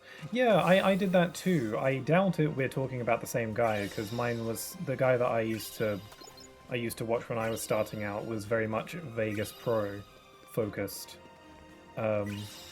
But yeah, I know what you mean. There was like a creator that I watched that had like these very short, concise, clear videos on how to do something. That helped me out a lot when I first started. I haven't really needed their videos for quite a long time at this point. I've found my groove, and I have learnt new things. There's certain features in my editing software that I didn't know about before.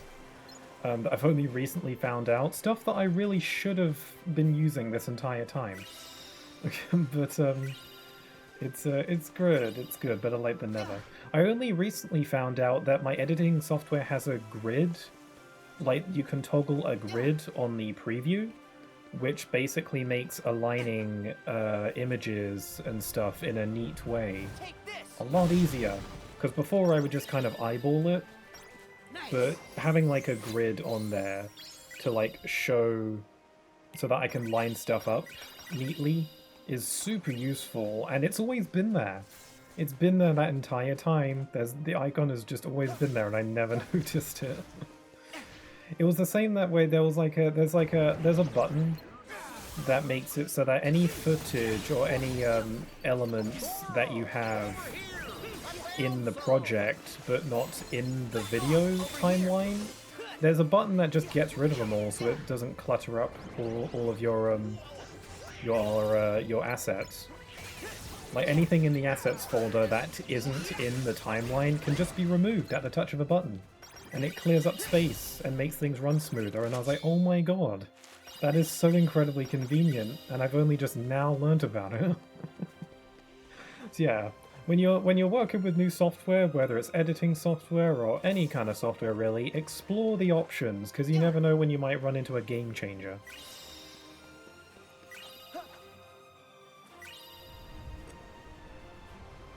How do we get on the topic of editing, by the way? I forgot how we got on that topic. Oh well. We were talking about the shadiness of Adobe, I guess.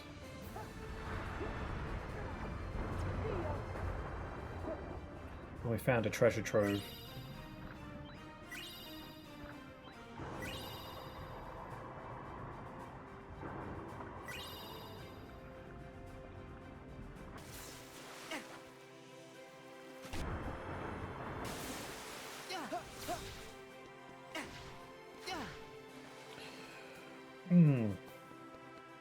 Okay.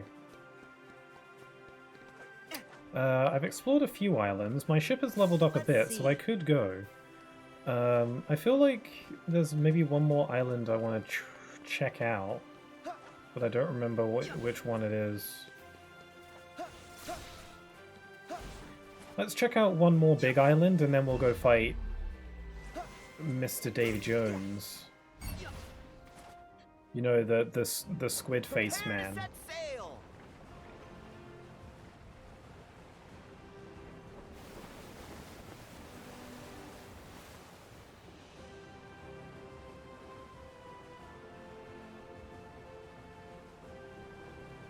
Oh yeah, had asked for what you use to edit. Oh yeah. Oh yeah. Okay. Now I remember.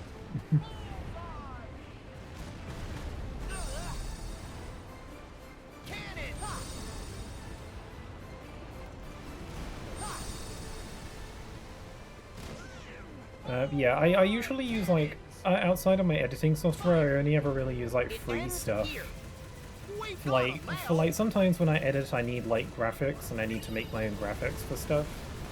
Whether it's for a silly joke or something like that. In which case I just use free software because it's usually good enough for my purposes. I forget what it was called. I recently started using a free graphic design software for making edits on, and it's like, this has got all the things that I need. It was a good alternative. I actually did a course. I did a graphic design course a couple years ago where they taught me how to use Adobe Illustrator, and I actually really found that useful because while I was doing the course, they provide you with like a free temporary copy of it that you can use for the course, but you can use it outside of the course if you want for your own personal stuff, at least until the course was over. And I actually used it a lot. It was pretty handy. But, you know, once the course was over, I couldn't use it anymore, and I didn't want to pay for it myself, so... But I recently just found, like, a free software that is pretty similar. Yes, one must simply marvel at your celerity. But such compulsive behavior is eventually going to bring you nothing but sorrow.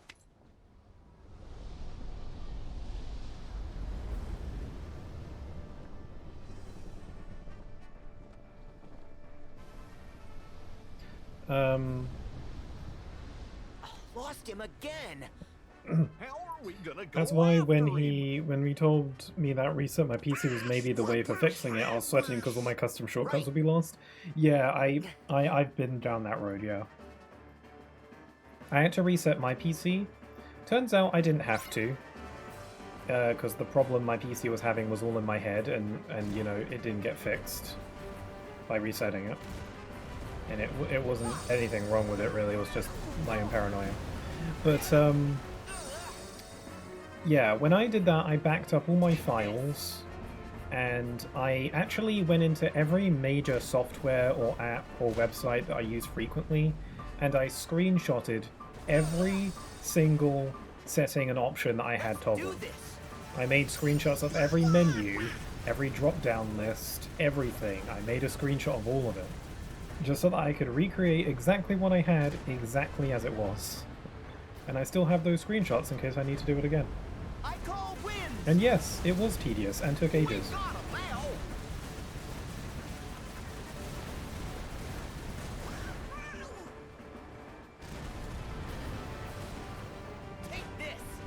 God, this game is so fun. I don't usually like ship stuff, but because it's not what the game is all about, it's fun. Hear my call.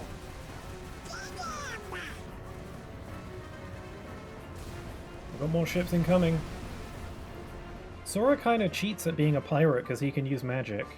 He's literally shooting magical cannons out of his ship. Like Sora could absolutely, like, rule over the pirate scene if he wanted to. Also, it looks like that island in the distance hasn't fully loaded in and it's just trees. That's kind of weird.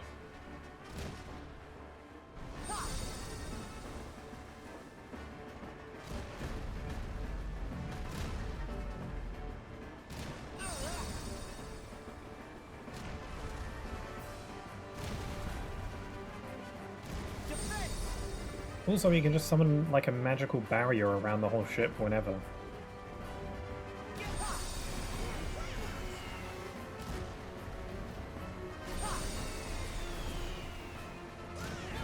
It ends here. We got him now. Gosh, we're killing. I think we have to jump onto the ship once we get its health down, which is really cool. I want Kingdom Hearts 4, right, to have Treasure Planet as a world, and to have ship combat like this, except in space. Treasure Planet's like my favorite Disney movie, and I've always wanted it to be in Kingdom Hearts, but because it's so niche, it's always unlikely. Also, Kingdom Hearts 4 will likely have Star Wars, most likely, I think. And they probably wouldn't have two space worlds in the same game. But I'd be okay with Star Wars being in it. I think it would fit quite well. I call flames.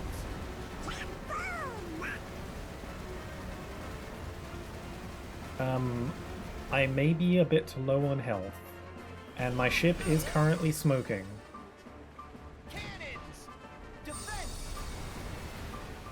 Is the ship supposed to be smoking like that? Is that normal?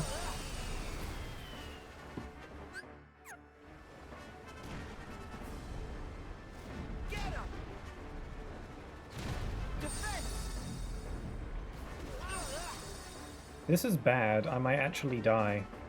I didn't mean to come into this fight, in my defense. I wasn't trying to, I just entered the zone.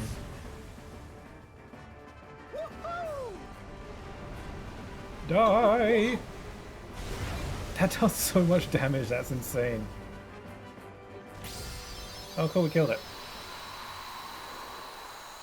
I almost did the same. Thankfully I searched more closely and the problems was coming from the Windows update. Yeah, Windows updates suck. How often is it where a Windows update props up and it ruins everything? To Shipwreck Cove! Fast! Actually, now that you mention it, OBS that I use, you know, for streaming and stuff has an update available, and I've ignored it because, like, I'm always cautious because I've had instances where OBS like has an update and it just ruins everything. Or like takes away an option and then I have to like panic and find some way to fix it. I'm a little bit more cautious about updates. Updates are supposed to make you feel good. That's always the case when a game gets an update, like you cool update, bug fixes and content. Then when like an app or a software gets updates, it's terrifying.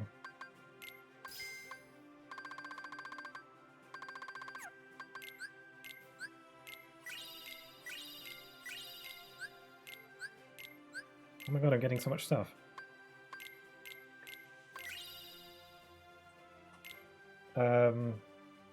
Yes, Windows updates are ruining everything for no reason in particular, yeah. Aren't updates supposed to make things better?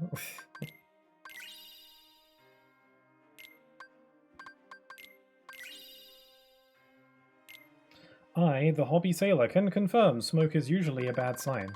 You sail? Have you been sailing?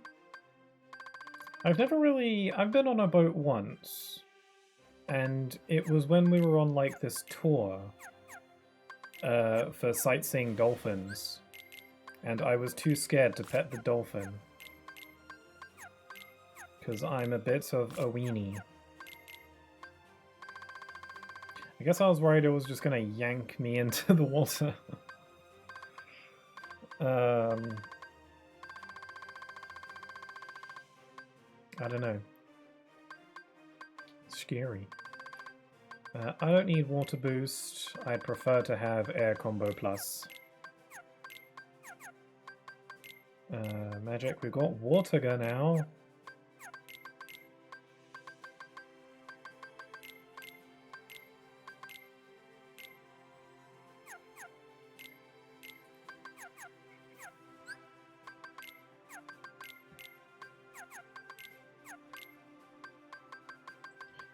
It would be so great. John Silver will show Sora how it is to have a father. Yeah, we know Sora has a mum. Don't know anything about him having a dad potentially.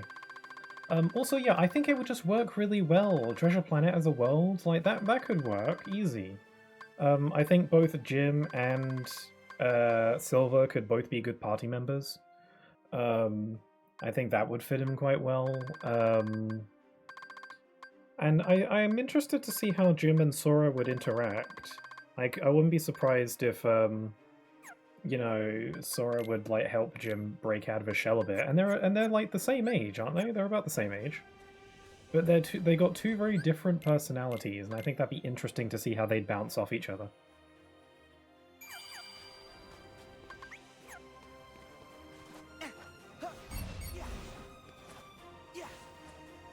Okay, I'm gonna check out that island over there, and then I'm gonna head to Shipwreck Cove. I wanted to go to the island that has all the monkeys on it.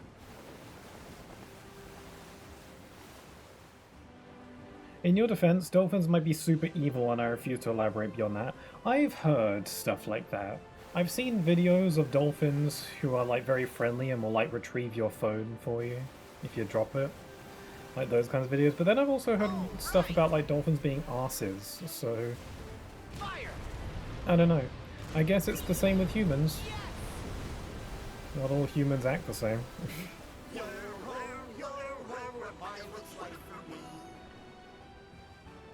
Were you three just singing? Were they just singing? I've never once heard that dialogue. What? I didn't know they'd be singing. They haven't been singing since Atlantica and Kingdom Hearts 2. I think.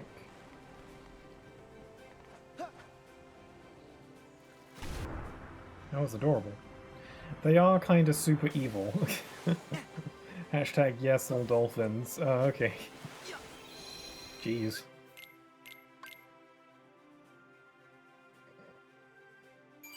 Plus, Sora and friends could show up with the gummy ship. Yeah, they have their own ship to travel through space. So, you know, them showing... Because usually they have to hide their ship because, you know, world order and whatnot. But since spaceships are all over the place, it wouldn't look...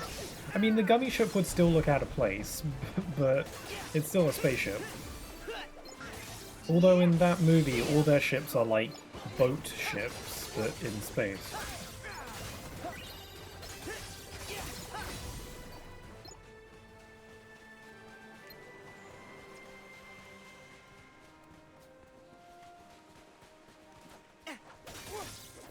But yeah, Treasure Planet has always been my number one Disney World in a Kingdom Hearts game, and I really need it to happen at some point. The big problem is that it's not a popular movie. I mean, it is a popular movie from the handful of people who've actually seen it, but it's not well known enough. Which has never stopped Kingdom Hearts worlds from being in these games before. You know, like Kingdom Hearts 2 had Tron, and Tron is a lot more well known now, but back then not as much.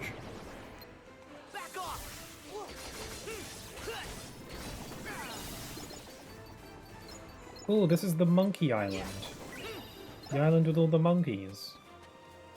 All the Power Wilds.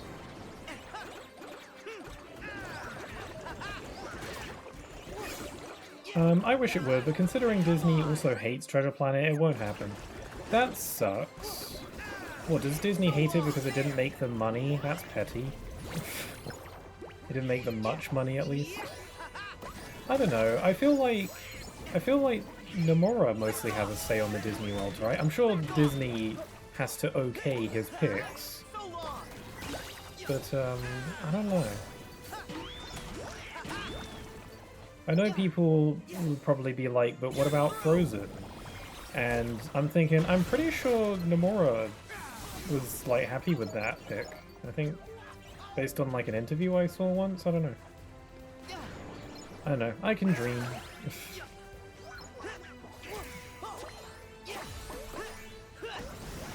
But the moral of the story is, Treasure Planet is a really good movie.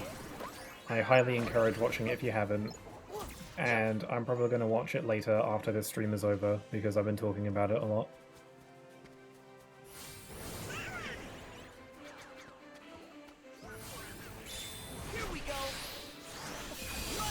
Oh yeah, do you guys want a very random, unwarranted fun fact about Kingdom Hearts 2? So, in Kingdom Hearts 2, that game features 2 characters called Jack, both of which can be in your party in their respective Disney worlds. The first one is Jack Sparrow. The second one is Jack Skellington from Halloween Town. And so, typically, when characters, you know, Sora in particular, you know, uses items or healing magic on one of the party members, he'll call out their name. And in Kingdom Hearts 2, obviously we have 2 party members who share the same name. The way that they distinguish between the two is that when Sora is healing Jack Skellington, he calls him Jack, but when he's healing Jack Sparrow, he calls him Captain. He never like says his name when like healing him. He just says Captain, which is how they distinguish between the two. Ain't that neat? But in this game, because Jack Sparrow is the only Jack in this game, I'm pretty sure he just calls him Jack in this game.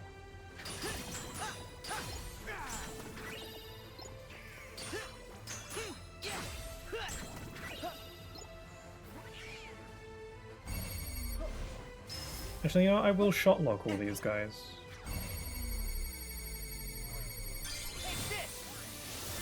Neat fact, cool.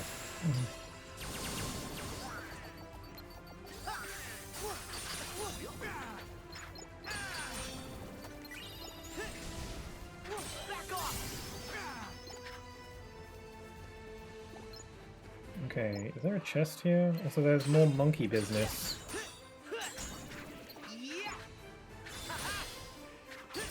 Disney hates it because they didn't want it made in the first place, and after they couldn't stall people anymore and it was made, they did their best to sabotage it through its promotion, like revealing the later character and part of the final portion of the movie before it even premiered.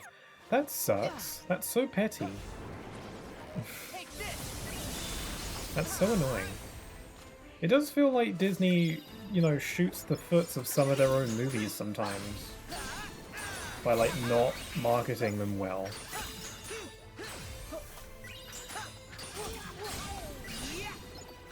Yeah, that's frustrating. Especially because it is, like, it's a really good movie. It's real good.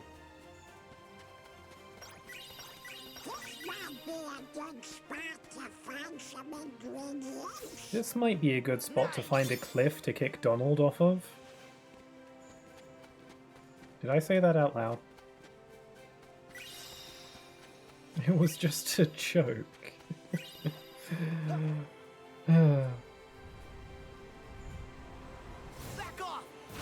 I like Donald really. We just you know, that's just our dynamic. We bant. I do like Donald. Even though I like Goofy significantly more. Okay, let's head to Shipwreck Cove. I have to go eat. See you? Sure thing, Okami. Enjoy your eaten. Get some good eats. And I'm gonna eat another sausage now.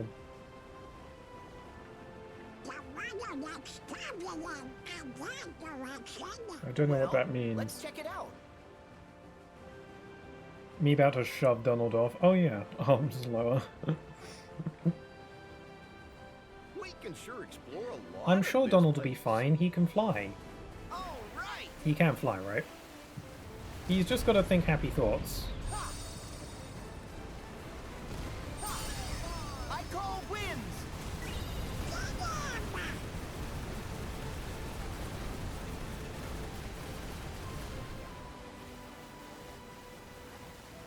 Okay, I'll do a sneaky save at the save point, and then we'll take on Mr. Davy Jones.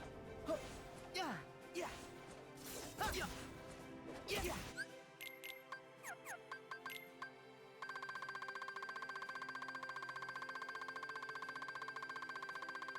One time when I was playing this game, and one of my friends was in the room, who clearly had seen all these movies, but he got something about one of the movies, the movie wrong, and it was something that I knew because I played this game, and I was familiar about it from playing this game. So he told me that Davy Jones' locker is the name of the chest that has his heart in it. But then I was like, but isn't Davy Jones' locker the name of, like, you know, the afterlife place with all the sand? You know, where you chase down the ship? Isn't that Davy Jones' locker? And then it was like, no, it's the name of the little chest that has his heart in it. And I was like, is it? Because that doesn't seem right. He was insisting that he was correct, but I swear he was wrong. I guess they could both be called that, but that's just confusing. I'm like, I'd never even seen the movie, but because I played this game, I at least know that much.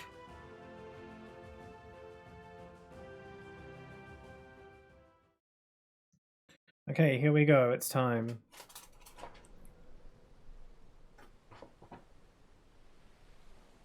Oh wait, which is the scene where Jack breathes on Luke's face? I don't think we're getting that scene yet.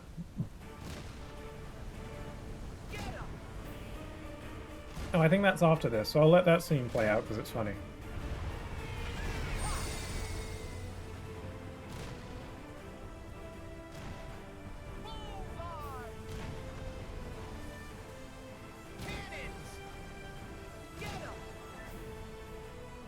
God, the tentacles look very wet. Cannons! I call flames! We're doing it! We're killing the Kraken! You don't ever get to see the Kraken's face. Get him! Take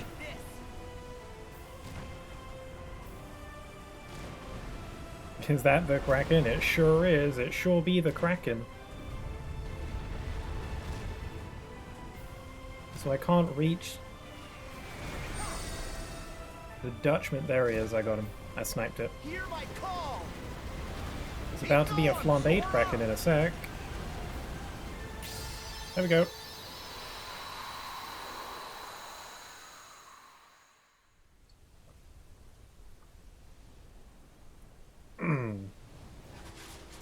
My ship was well leveled. Then what's Kraken, my dude? Hi there, Insomniac. That's the best greeting you could have done at this point. Perhaps you're the better player among us. Mungus. However, I must demand you give that to me. Pardon? You must be mistaken, mate. I'll not be giving you anything. Then I invoke the right of parley. No. No parley. I love this scene. Look around. We're a little busy. And besides, I've already got all that I want, mate. You killed him. That'd be so funny if that's actually how he dies. It's not, because you fight him later, but imagine if he just died there.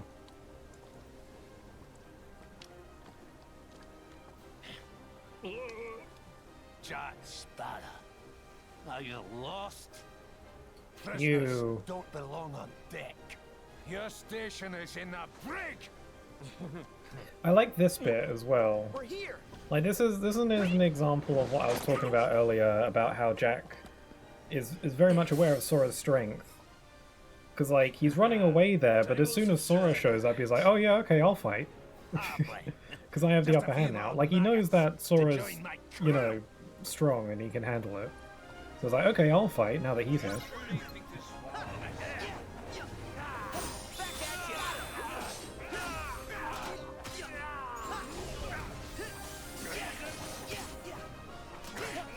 I like this fight, because you fight a character in the same like weight class as you instead of like a giant Heartless. Which is fun, but gotta mix it up.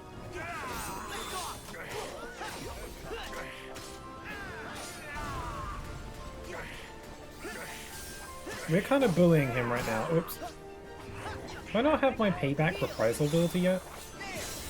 Jack Sparrow using Death Breath on the living.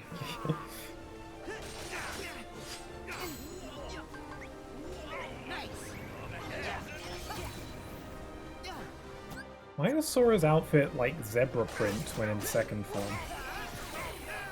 I guess because his KH2 outfit is primarily black and white.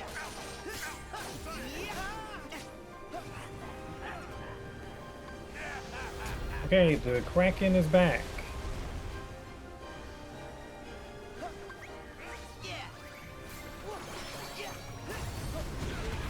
I'm gonna set up a different form change. Or... Okay, Goofy. Or I could do a shot lock. Shot lock might help.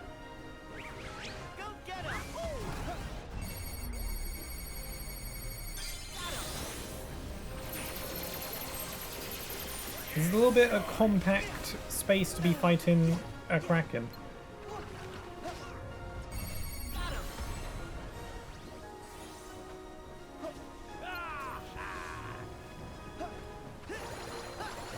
Whoopsie doodle.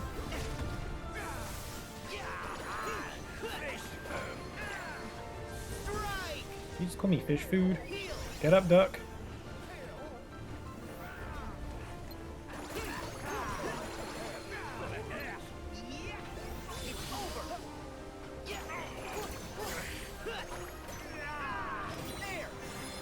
Okay, I've got him in a corner. Why did that sound like Mickey there? Who did? Did he did? He did?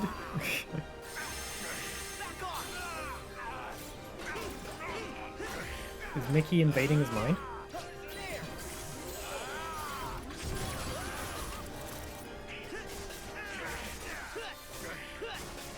I'm gonna kill him with the power of Wazowski. I'm gonna kick him right in the Wazowskis.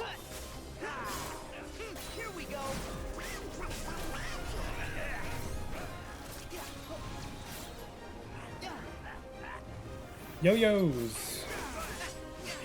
Oh noes. Donald, what the hell? Why didn't you heal me? Goofy did for a second after you launched him? Yeah, he kinda does. I think I know what you mean. Whoops, I didn't mean to hit that. I get what you're saying. I think I get what you mean. I thought you meant Davy Jones.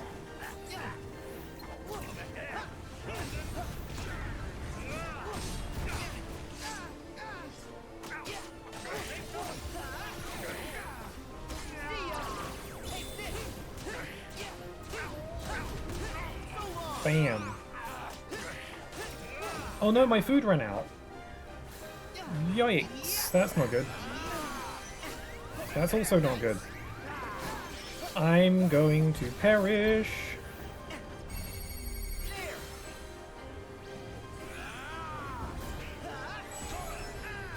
Jack, I need help.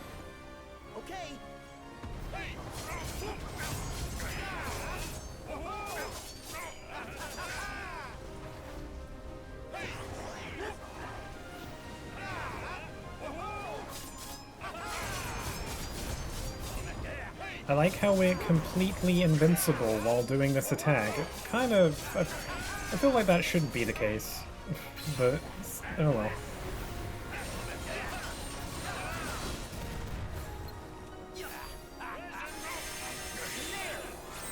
Okay, here's a tower for your ship.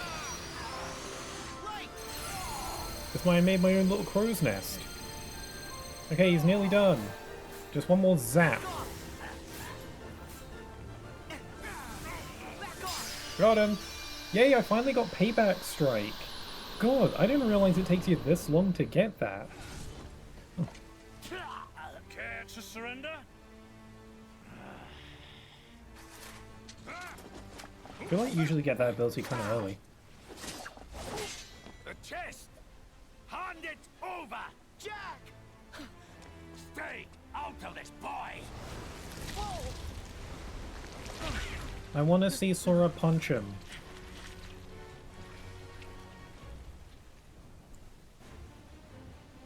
And now they up the graphics settings.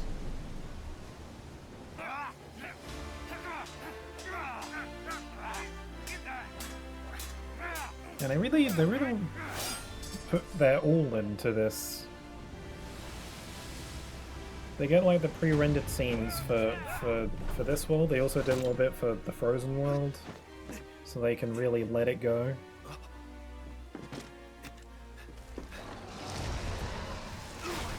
So I hope you're doing good, Insomniac. I don't know if I asked. You asked me what was cracking, and I'd say it's good.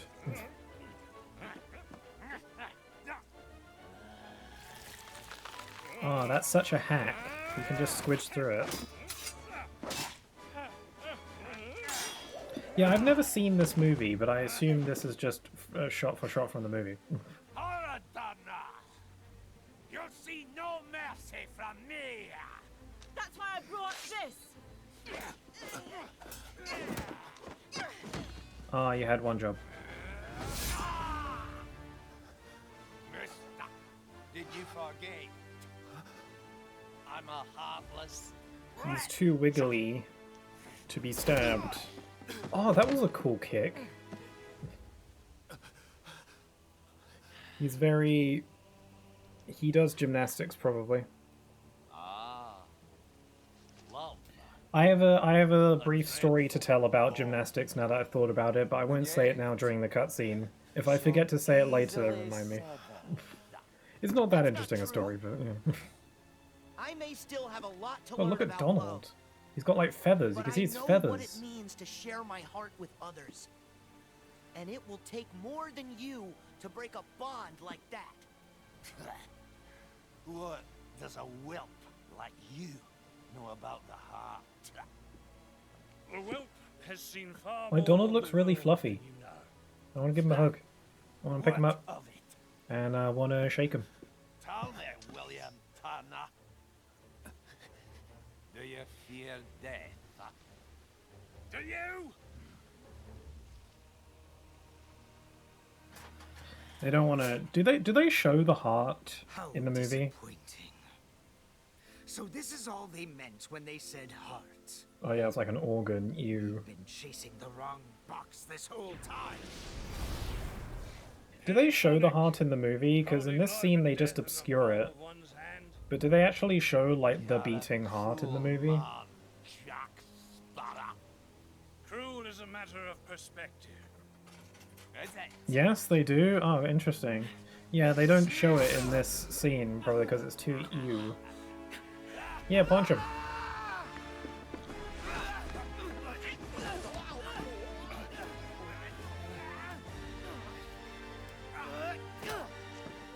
Yeah, get him. Look at me! Look at me! He doesn't need the Keyblade.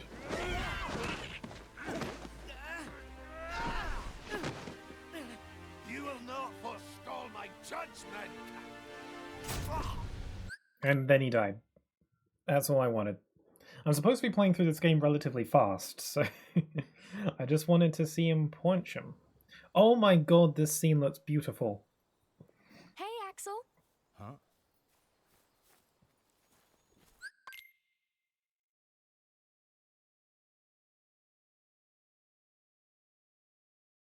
Forgot about Axel.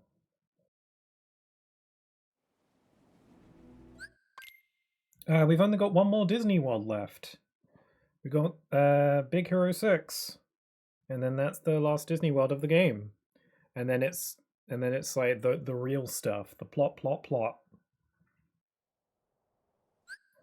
Oh, I forgot there's like mountains of cutscenes after Caribbean.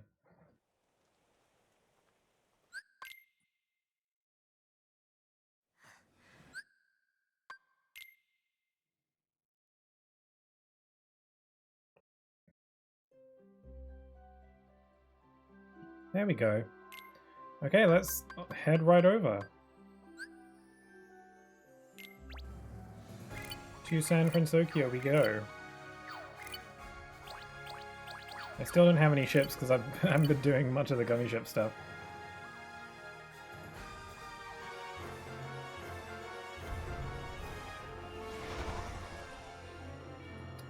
Which way is it? This way? Here we go.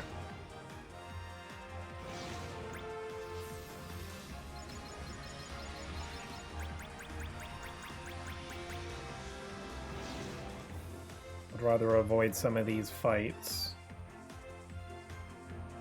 I do like that you can not engage with the gummy ship stuff if you want. I think that's like a benefit. You can just ignore it. Like, it is fun to engage with if you want to, but if you're not into this stuff, you can ignore it. For the most part. There's like a few forced fights you gotta do, but otherwise you can largely just move past it. I do wonder if Kingdom Hearts 4 will even have the gummy ship, just because of how that game's plot is going to be set up. Hey, there it is. We're going to Japan.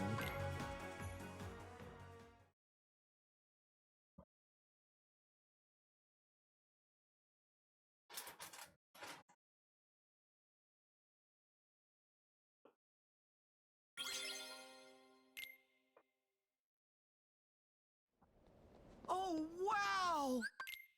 Yes, it's beautiful. Let's kill stuff.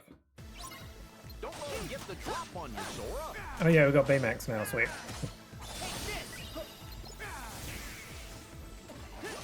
Baymax is one of my favorite party members.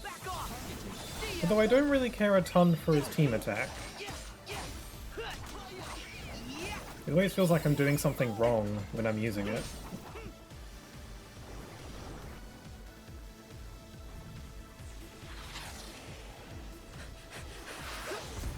Oop. Gotta go behind cover and shoot at him. Suddenly this game became Uncharted.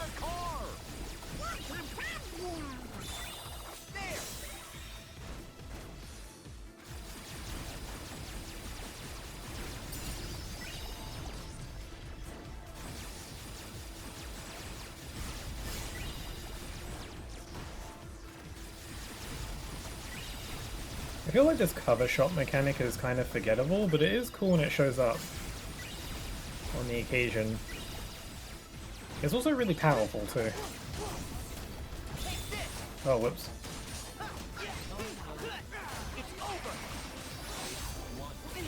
Oh, crikey, I'm dying. Man, look at the sunset. Oh, it's big boy.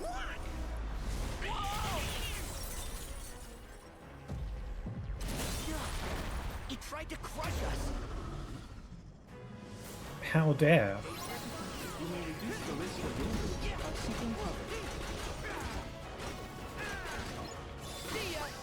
We got the remix of the KH2 music here.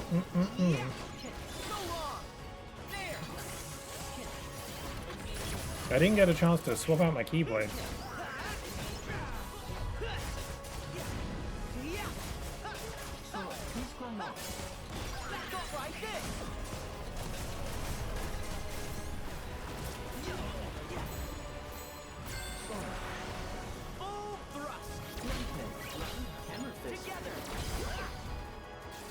Yeah, this team attack is cool, but the finisher I don't get, because the finisher doesn't have any punch to it.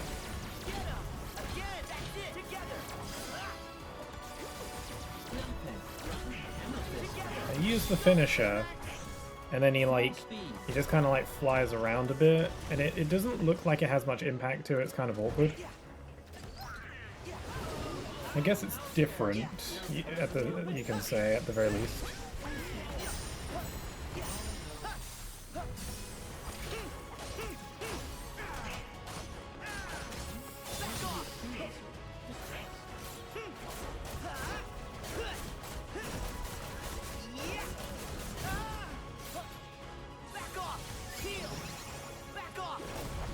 Cool, cool. My yo-yos are doing great damage. Now I'll shoot some meteors on you.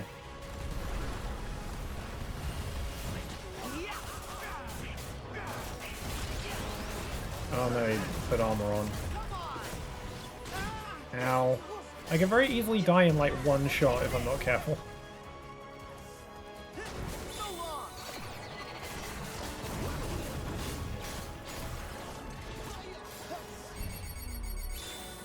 Okay, one more shot.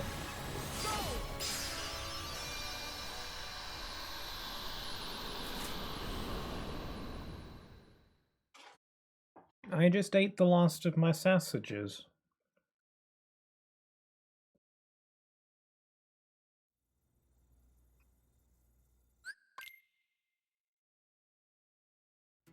Now I'm gonna starve. Oh cool, we got the AR device. I think the AR device is pretty cool. Like the little goggles. I like that Hero made it so that it matches his outfit.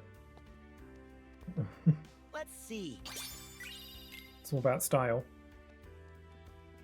Also, Sora's outfit in this game just kind of matches with the rest of their color schemes in general. Like with the black and then the color.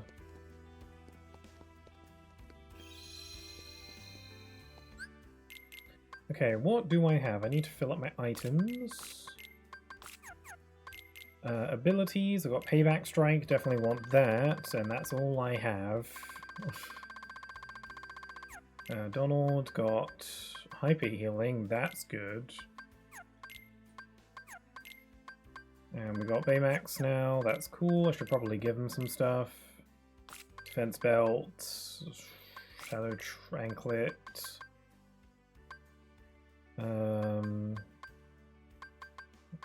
Thunder Trinket, why not? Give him a Valor Ring. Actually, give him a Buster Ring and Silver Armlet or Amulet.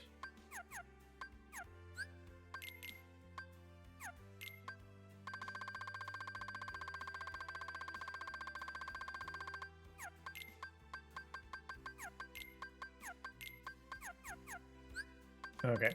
And then what do I have in here? I got a Master's Necklace. Is that any good? Can I use that? Oh, I can. That's good. Yeah, real good. Okay, I'll use that. And I'll swap out my Keyblades. I'll use Oblivion. What haven't I used in this stream yet? Hero's Origin, I don't think I've used. And no, let's do Grand Chef and Classic Tone.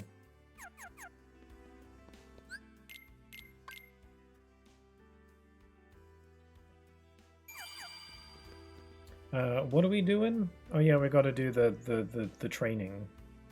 Shout when you're ready, Sora.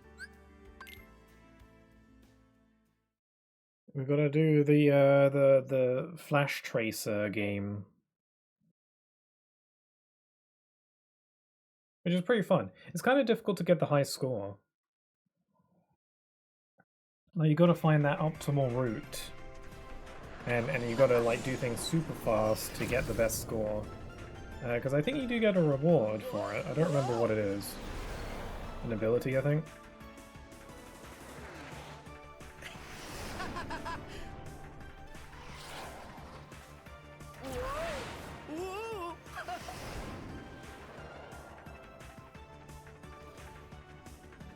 Okay, let's do it. Man, this game looks so good. I think it's just more apparent to me because I'm playing it on my new monitor. And this monitor doesn't suck like my TV. It's allowing this game to pop, you know?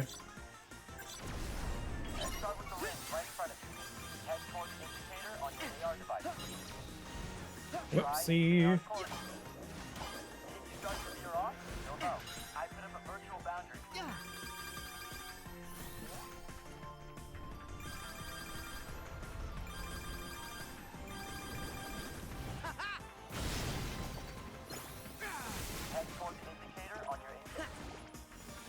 We got rail grinding.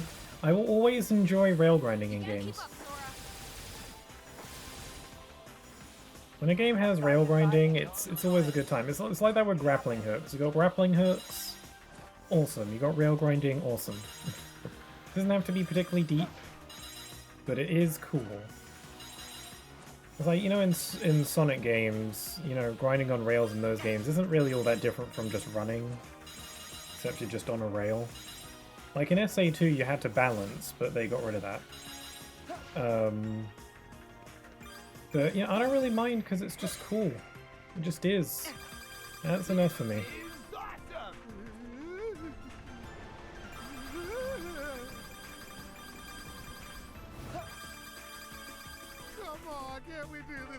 Have I missed any rings? I think I've gotten them all so far.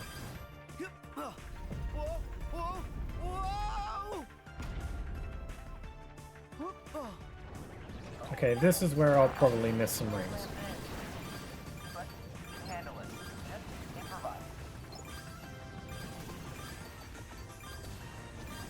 I just had this flash of memory from when I streamed this game years ago.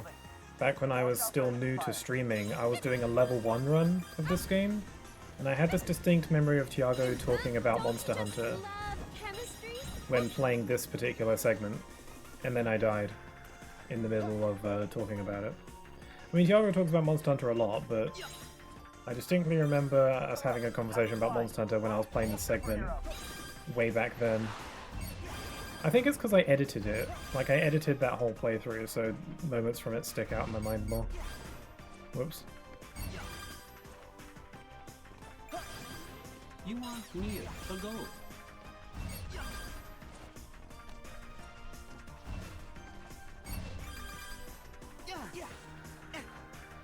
There we go! I think I might have messed up a little bit at the end there.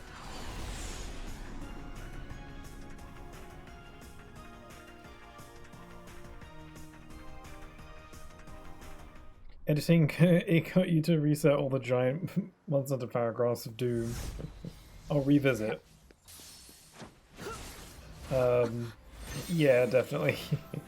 Because when you edit, because like when I edit, I rewatch the same thing multiple times to make sure like the timing is right on it and stuff. So I can often quote my own videos a lot because even after years, some of this stuff still sticks out in my head.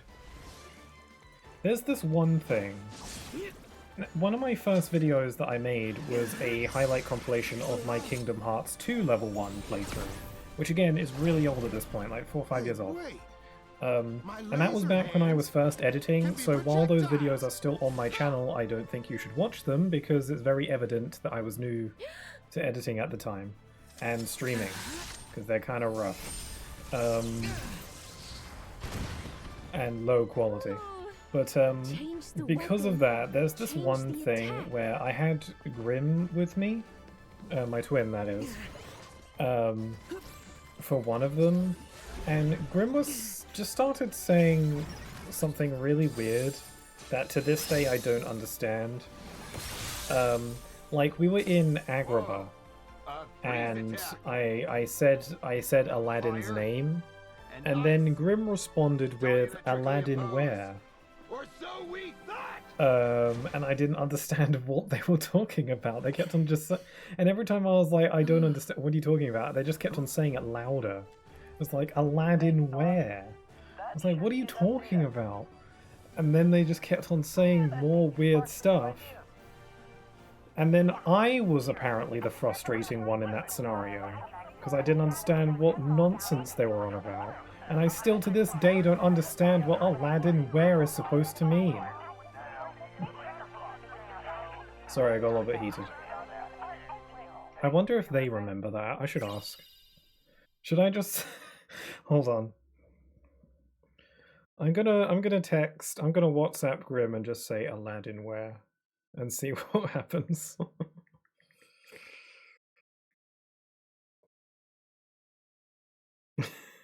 I'm just, no context, I just sent Grim a message saying Aladdin where, and I'm gonna see if Grim responds.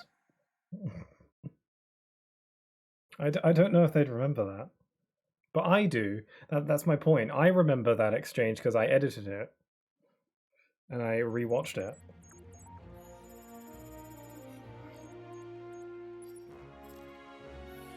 I think Grim was trying to make some kind of pun or play on words or something, but if that is the case, it doesn't make sense. I mean, I say a lot of stuff that doesn't make sense a lot as well, but I'm not insisting on it as much. Did I get this lucky emblem? Let's see. No, I did. Okay, now we gotta go out and fight all the fartless. Here we go. Sora.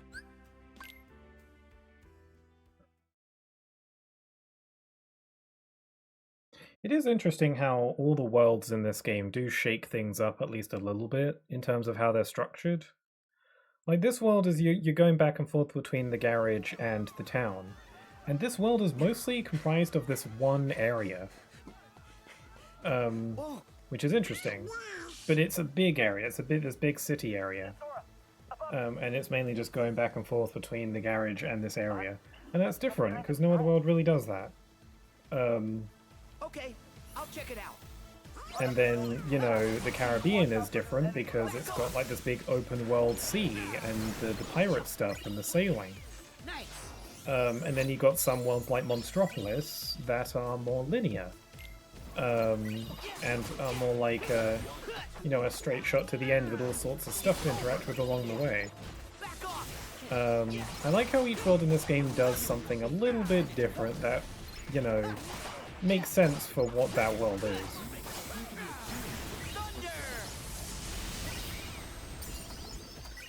And then, you know, the Toy Story world has, you know, the mechs that you couldn't pilot.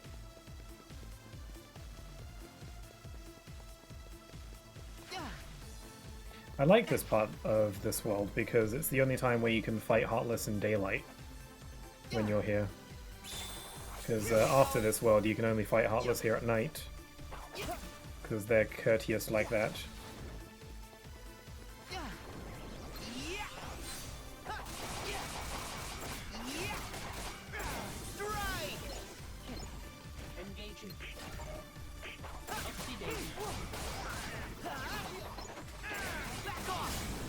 Oh, I got my double form.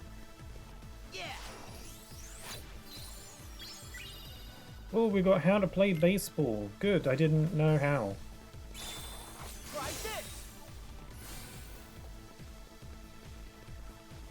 I'm gonna take a picture of this.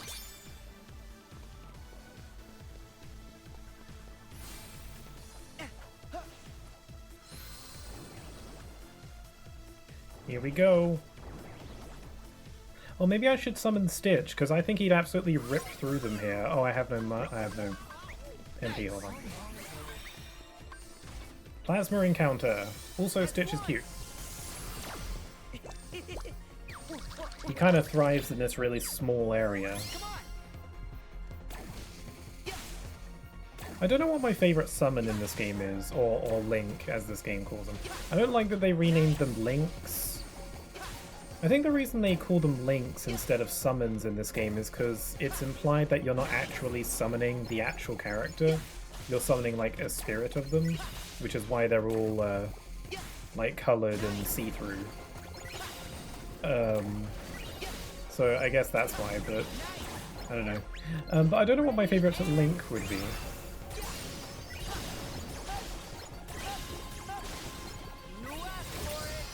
That was simples. The Stitch just rips through him. Piece of cake. Wait, Sora. Huh? Something big's coming your way. Oh, we gotta fight the dinosaur.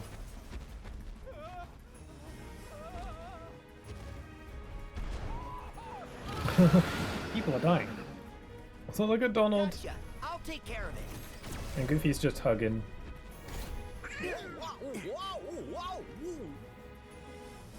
We had the superhero landing, but Donald and Goofy kind of messed it up.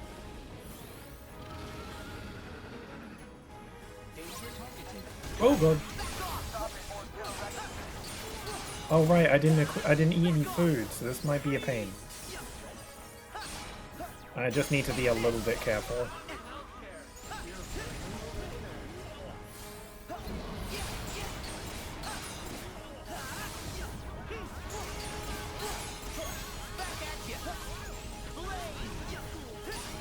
I can hear Goofy like getting set on fire.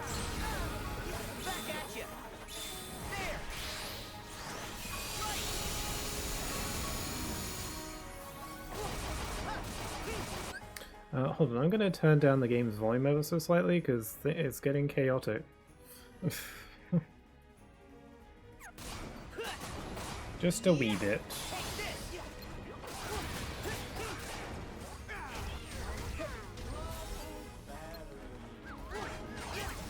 Oops, oops, oops. Thank God I have withstand combo. Yeah, I'm glad they changed the name of the ability from once more to withstand combo, because it's a lot easier to remember which one is which.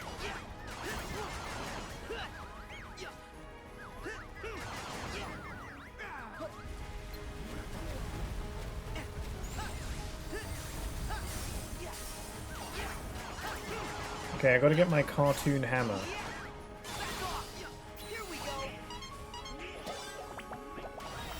There we go.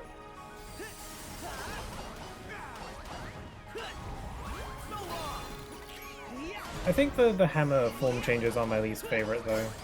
I like the drill a bit more though.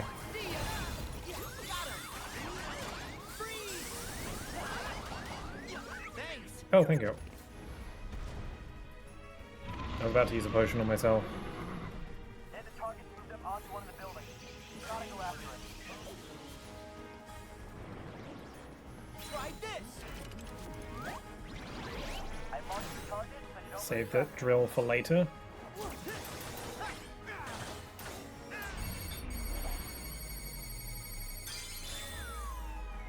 Hit him with the sauce. Hit him with the tomatoes. Oh, those are apples. Oh yeah, I haven't really done much cooking in this playthrough, considering I'm trying to go fast and I'm not very good at the cooking minigames. Well, actually, I'm fine at the cooking minigames, it's just the egg cracking one. The egg cracking minigame is so weird because I didn't have any trouble with it in my first playthrough of this game. Then every playthrough after that, it's like randomly really difficult to do. Like, I was able to get the perfect on the egg crack every time when I first played this game. And then I don't know what happened after that because I can't replicate it. Full thrust. Get him. Again. That's it. Together. Get him. Again. That's it. Ow. Okay, let's just fly over to him.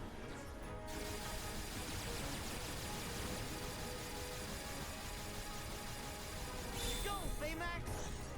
Full speed. There we go. Now this is useful.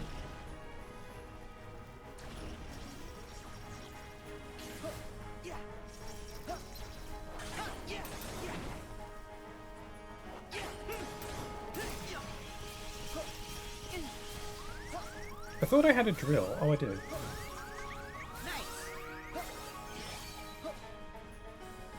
Okay.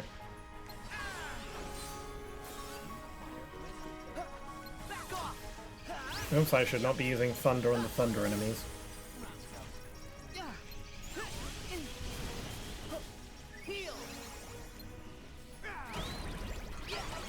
Oh, this thing is kind of adorable. It's got little arms.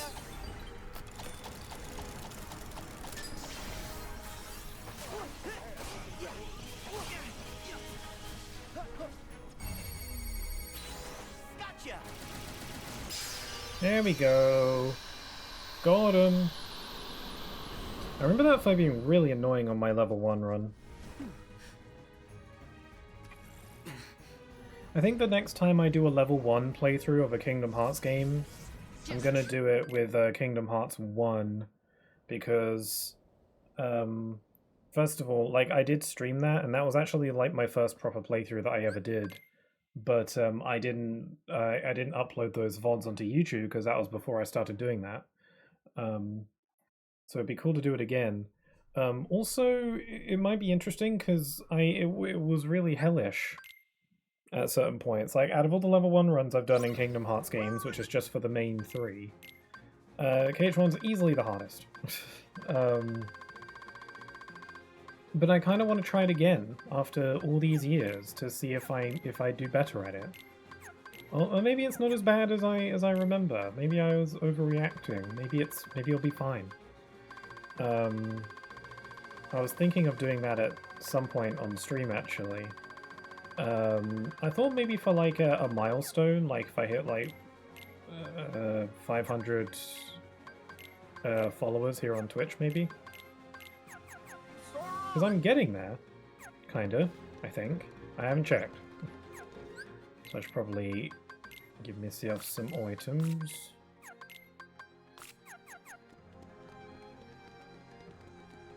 Okay, this is the bit where we, I don't remember. Oh yeah, Hero tells us where to go after a while. So we're just exploring for now.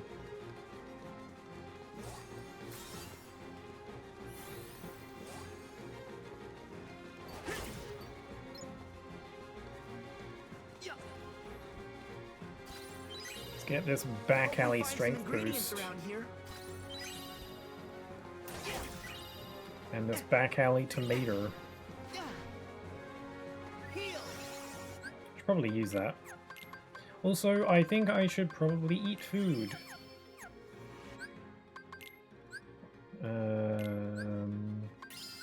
That'll do. Take this. I like this bit because it has the cool music from KH2. Feels like kind of a weird placement of it, but this music is kind of just associated with the Thousand Heartless fight. Although they use it multiple times in KH2 as well.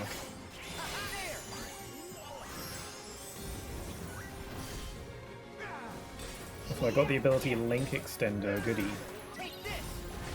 It's only a redeemed a posture check. Good idea. Posture has been checked, thank you for checking. Oh yeah, so in other news, I've been continuing my playthrough of Pokopia, and it'd be real fun. I am starting to get that sort of overwhelmed feeling, but the further into the game I go, the more stuff I unlock, and the more I'm like, wow, I can do so much with this stuff. I haven't really taken the time to really jazz up any of the towns yet, because I'm just kind of, I feel like it's a better idea to just make progress in the story to unlock stuff and then go back later to do that, instead of just trying to perfect everything right away, which is how I usually play games, but I think it's better to just come back once I've unlocked more things and new abilities, because there are abilities you get later on that are kind of game changers, so I think it's a good idea. But it's a really fun game. I think it's very deserving of all the praise it's getting. And I haven't beaten the game, so if anyone who's like played it, like, no spoilers. Because I am actually finding the story very intriguing. Like, I had my expectations in check because it is a Pokemon game. No, the story is really interesting. I'm not gonna, like, assume that it's got some kind of crazy stuff going on in there, and, you know, but I'm really curious to see how it ends, or how it goes, because it's a really interesting setup. I keep forgetting that it's a Switch 2 exclusive, actually. Not in a bad way. In the way that it looks, graphically it looks like it could run on the Switch 1, but probably wouldn't perform too well. With how, like, big the areas are. That's what they're really using the Switch 2's power for.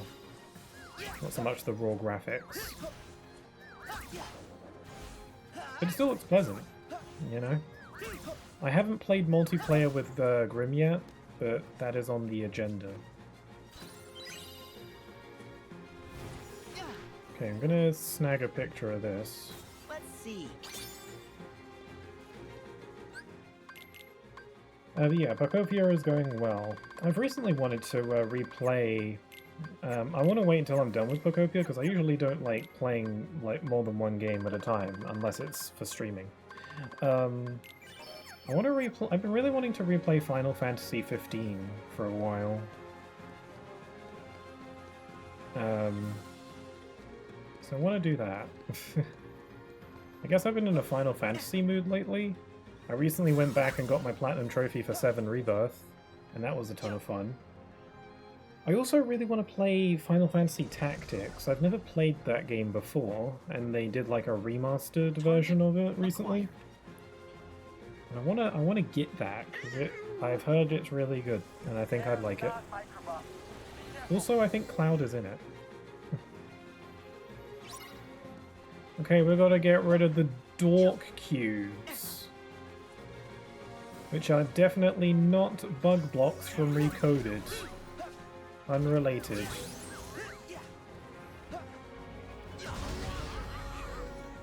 Either way, they're a cool reference. I feel like, I don't know, but I feel like animating this boss must have taken a long time with all the little individual moving parts. And the fact that you can like kick up all the cubes, they didn't have to do that. Like the way it moves around and forms out of like little parts, it's pretty cool. It must have taken ages for them to do.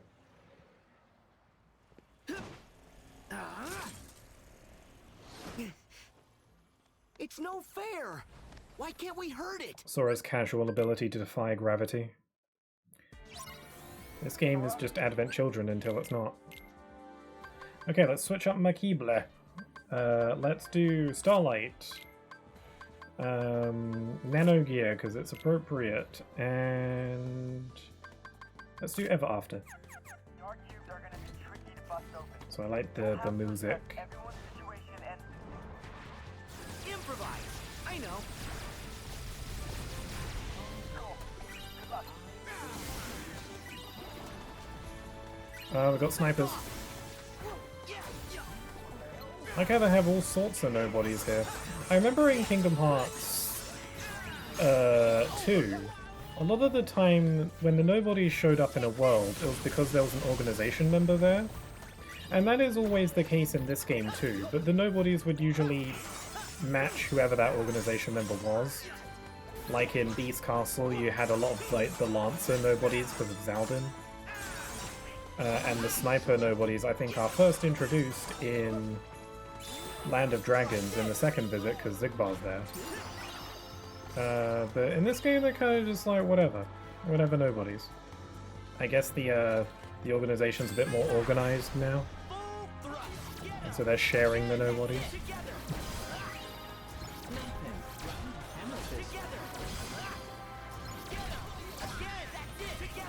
Although in this game they do introduce the like the flower petal nobodies in Kingdom of Corona where Marluxia is. Certainly. Same goes with the Larxene ones. They do it with the new nobodies, like when they introduce new ones.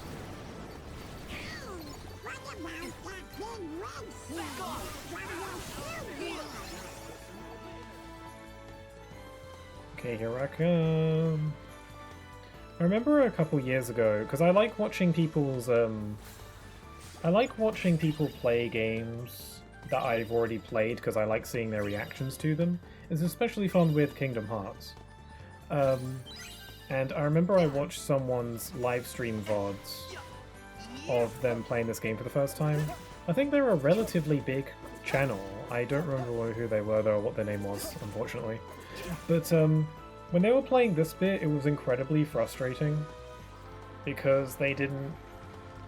Because they were just like chasing this ball around for like half an hour without realizing that you have to hit it with the big red ball, even though Donald tells you that. And then when they did eventually find the big red ball, they tried hitting it. Like they tried moving it by pushing it or hitting it, not realizing that you need to jump on it and roll it. Even though you do that in the minigame. Like, they force you to do that. It's like a little game design trick where they force you into the situation where you have to roll onto the ball so that you know that's a thing you can do. Because otherwise, yeah, admittedly, it wouldn't be super clear. Sorry, I'm getting heated again. I don't know. I get it, though. Sometimes when you're streaming a game, your focus is split. So you don't always pick up on some of the stuff. Lord knows it's happened to me a lot. But I usually don't blame the game when that happens. My usual assumption is that I'm doing something wrong. Doesn't look like you're hurt, Go-Go. I think. Better? You sound I'm pretty sure. You can't get lost.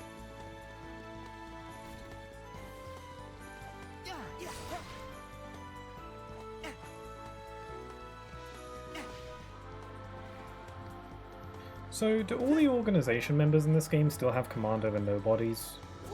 Because that was like the whole thing in KH2. They all commanded the lesser nobodies. Does that go for everybody in the new organization? Because the organization member that terrorizes you in this world is Dark Riku. So does he command nobodies? Because it would make sense if he commanded Heartless. Because that was a thing that Riku did in KH1. Does he command nobodies as well? Or they kind of just do their own thing? I wonder. Because like that would imply that Ansem, like, you know, Heartless Ansem could command nobodies, and that's just weird. Because he is himself a Heartless.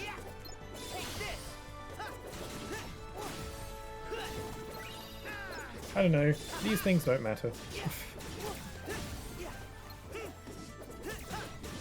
Oh, this playlist is reminding me that I haven't finished reading the volume of the Kingdom Hearts 3 manga that I bought. I read about halfway through it and then I forgot to pick it back up again. I don't read books a lot, so I guess it's kind of difficult for me to commit to it. I'm not intellectual enough to read a lot. Maybe I would be if I read more, I don't know, it's kind of difficult for me to retain my focus when I'm reading.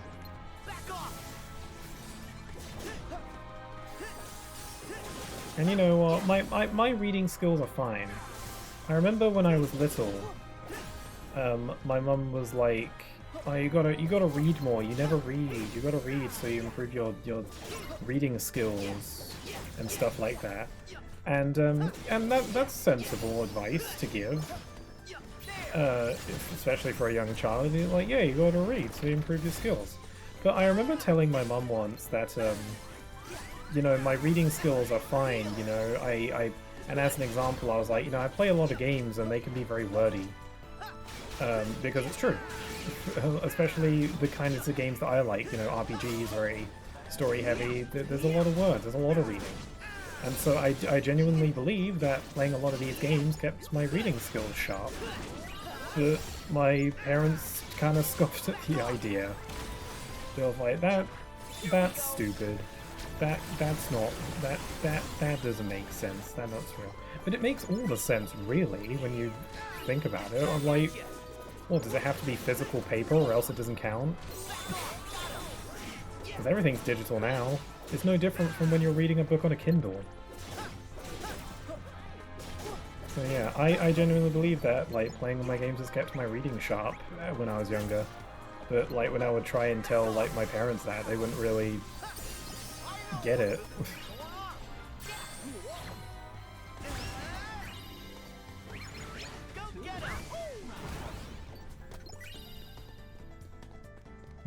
I do think that, you know, it's kind of old-fashioned at this point, but there is, like, a lot of... There is, like, this kind of stigma around games being harmful. And while that's true, that's about as true as anything. Like any kind of media can be harmful in certain situations or conditions. I think gaming can be very positive for people. It's probably more, like, mentally stimulating than, you know, watching stuff. I think, right? That makes sense. Because you're actually engaging with it and, you know, doing stuff. You're doing the stuff. And then, you know, it also depends on the kinds of games, like problem-solving skills. You know, you've got puzzle games for that. I don't know. I just don't like it when gaming as a pastime, hobby, whatever, isn't taken too seriously. It does seem to be a lot more nowadays.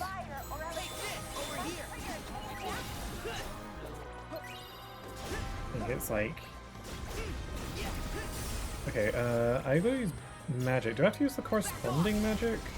I feel like I've done this bit a few times where using other magic works.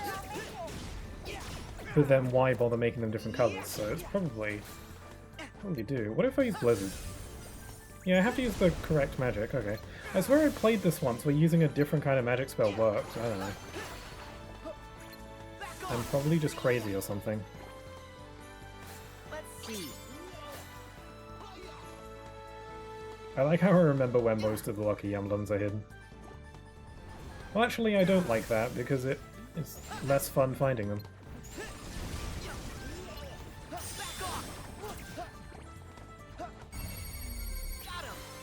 I'll take that HP, thank you.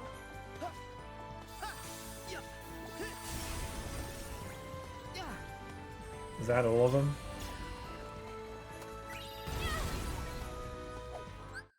I gotta. Okay, now I gotta get this guy. Whoops.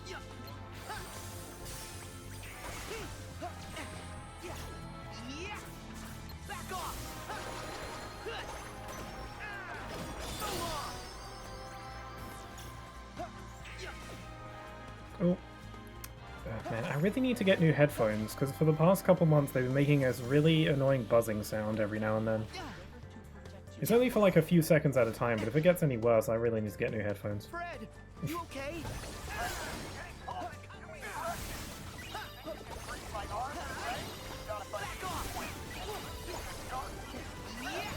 Try this.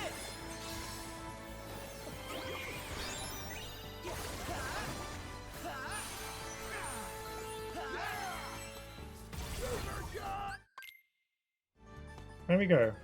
Glad you're okay, Fred. Alright, what's next? Now we gotta fight like the big one on top of the building. Listen, Sora. Hey, we got Hero's Glove. Again, I feel like there was like an error made in the name of that item, but I won't go into that.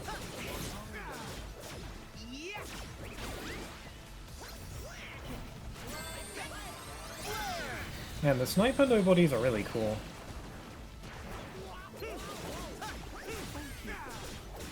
I mean, in Kingdom Hearts 2, I feel like they should be kind of harder to deal with in this game. Because in Kingdom Hearts 2 you have like the reaction commands to avoid their lasers, or deflect their lasers. In this game, obviously reaction commands aren't a thing, so you have to guard them yourself. But it's not as tough as it would seem. I think it's harder in Kingdom Hearts 2 because of the way the lasers fly around. I think they purposefully redesigned the sniper nobodies so that their lasers aren't as erratic. And they're a bit easier to read, so that you can guard them easier, because you can't lean on the reaction command for that. Also, they have that laser sight before they fire them. I don't know if KH2 did that. I don't remember.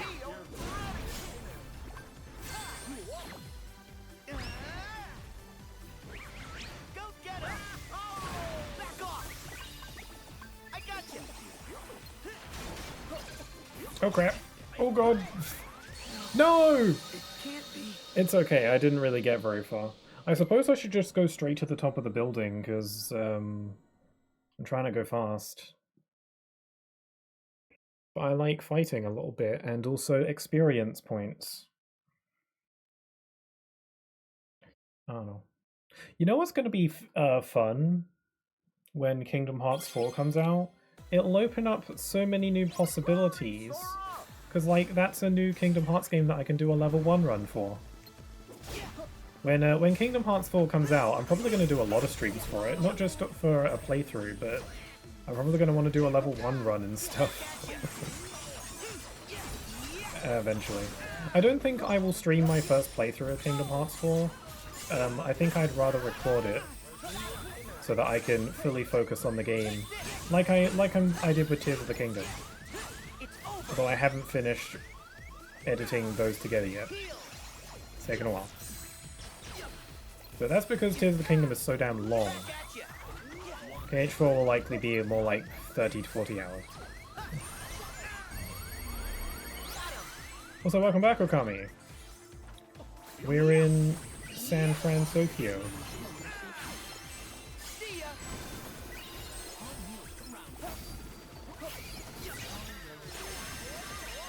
Did anyone watch the Big Hero 6 animated series? Because like a lot of Disney movies, they made an animated series of this movie that takes place after the film. I don't know if anyone watched that or even knew it existed, because maybe not. Because like I watched the first season. I think there were like 3 seasons. I don't know. I watched the first season and then I fell off of it when I got to season 2. I just wasn't enjoying it anymore. And apparently, it got pretty bad after a while. So like it didn't really improve much after season 1. So. Yeah, I never watched season 2 or 3, or however many seasons there are. I only ever watched the first season. I remember liking it at the time, though. Probably not as good as the Tangled series, because I actually watched all of the Tangled series. No, but I watched the pilot of the Rapunzel series. Oh, yeah. Coincidence, yes. Yeah, I actually watched all of that. I think that was 3 seasons, that show, and I watched all 3 seasons. I remember watching it. I remember I started watching it right before the series finale came out. So I essentially like binged the whole show, and then by the time I got caught up, the finale was out, and I was like, cool, good timing. And then I watched it and I liked it. I thought it was good. Maybe I should give it another watch. I don't know.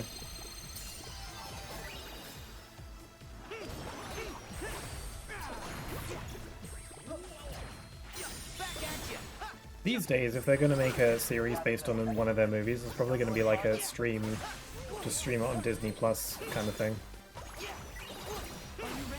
Which I guess is convenient enough.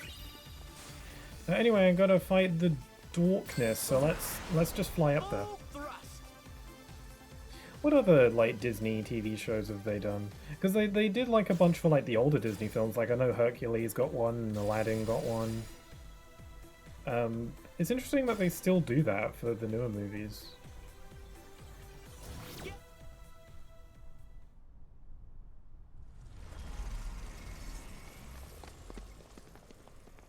Okay, let's get him. Okay. This fight's kind of cool. Again, it's interesting the way it moves.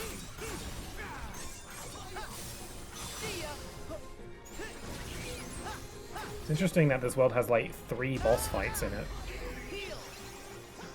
You know, it probably makes up for the fact that the final boss of this world is not my favorite. You are now aware that your stream could disconnect at any moment. Don't say stuff like that. If my stream disconnects in the unlikely event, then that is 110% your fault.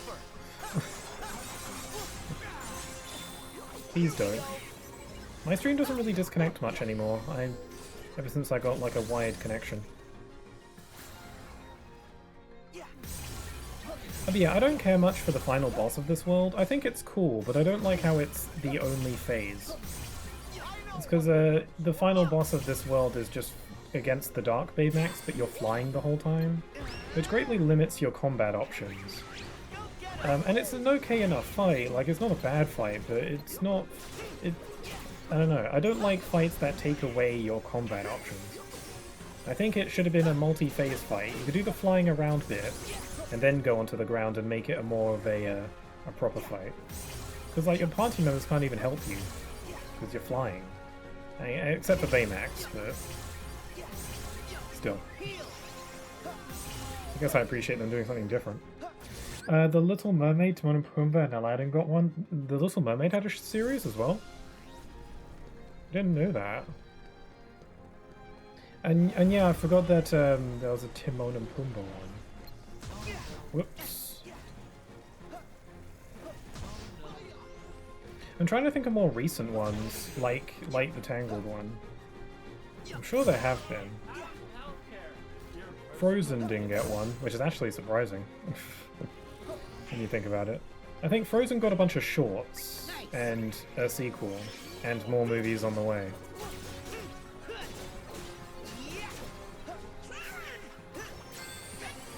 Also, thanks for the bit, Elshad. Thank you.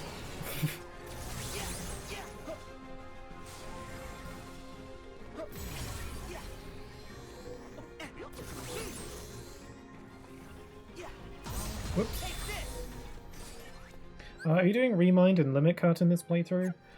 Yeah, probably. Well, maybe not the Limit Cut episode, maybe not the data battles, because I'm just doing what I consider main story. So probably not the data battles. I mean, I don't know, I could maybe just try a couple of them for fun. But I'll be under-leveled for them, is the thing, so... Unless I grind. But the entire point is that I'm doing this playthrough quickly. Or at least quick for my standards.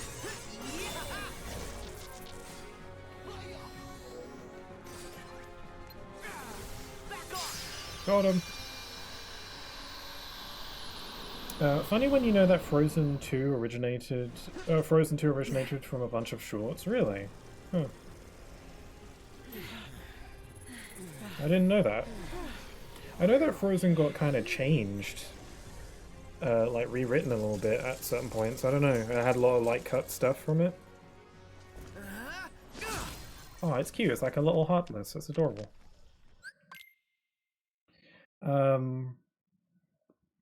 Yeah, it's interesting that Frozen didn't get like a series.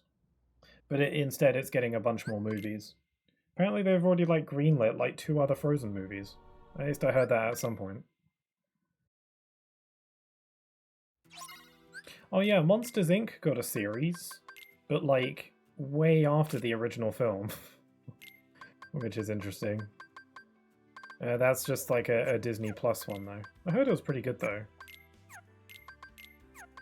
I haven't watched it.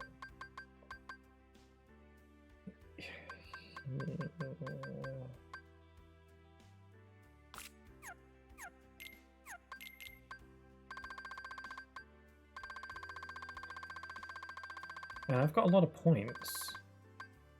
Oh my. Now let's do water boost, why not? That's all I got. Goofy has withstand combo, that is great. That is great. I should probably see if I can buy any more foods.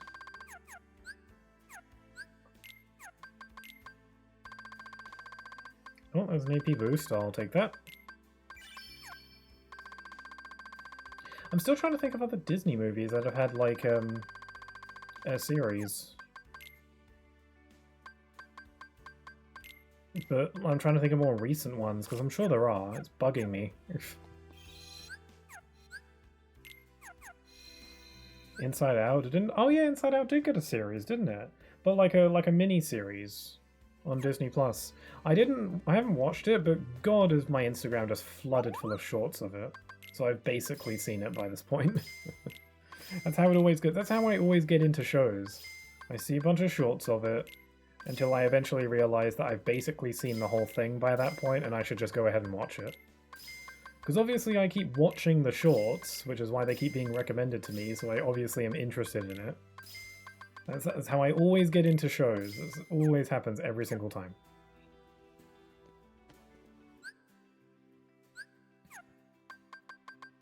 How's my cuisine? My cuisine has got 9 minutes left.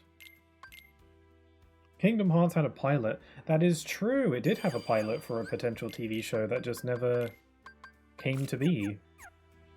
Which is interesting. You can... That pilot got like released on YouTube like a few years ago.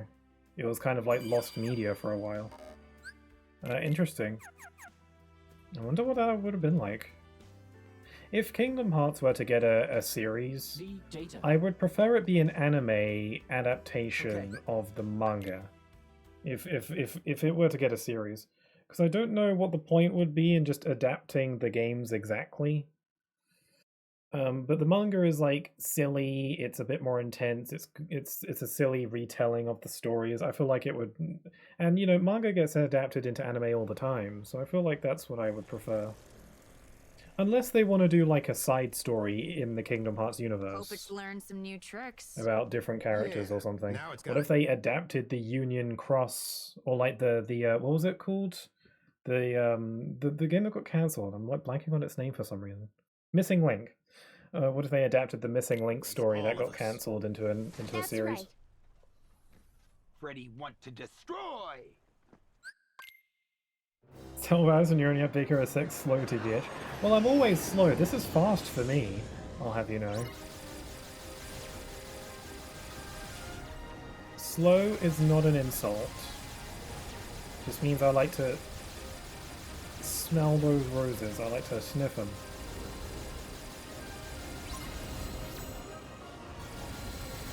Yeah, this fight is cool and everything, but I really wish that this fight was just one phase and not the whole fight, because I want to fight Dark Baymax for reals without all this flying stuff.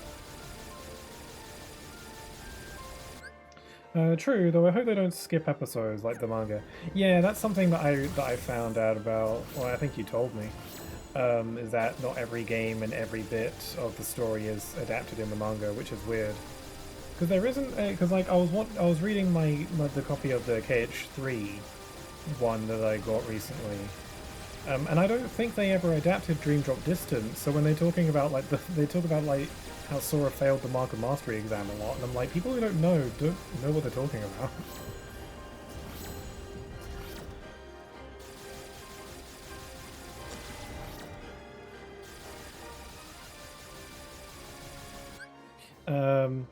I only actually played this game twice, and my first playthrough took ages, and then crit took just as long. I feel like if I played it with the intention of going fast, I'd probably get through a lot quicker. Probably. I feel like I could also do this quicker if I wanted to. I'm trying to go fast, but not, you know, speedrunner fast. I'm skipping cutscenes, and that's basically it, and I'm not going for all the chests like I usually do. Battle Crakichi boss fight being good. Oh. What? Hardy horror. Were you able to beat Yuzora, by the way? I don't remember if you mentioned that. I think you mentioned that you had unlocked the fight. I don't know if you mentioned that you'd been able to beat it.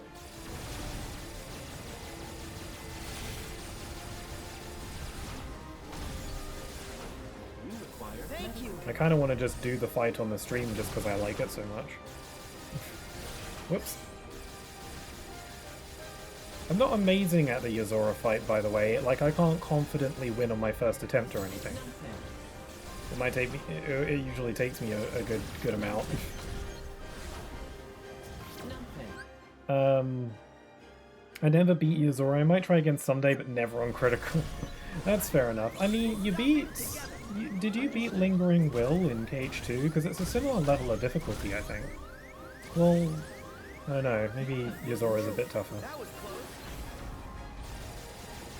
Like, when reading like Tetsuya Nomura's interviews on the Yuzora fight, he said that he wanted a fight that would make players cry. And at first I thought that was because that was for story reasons, but I realized that it's not. It's for other reasons.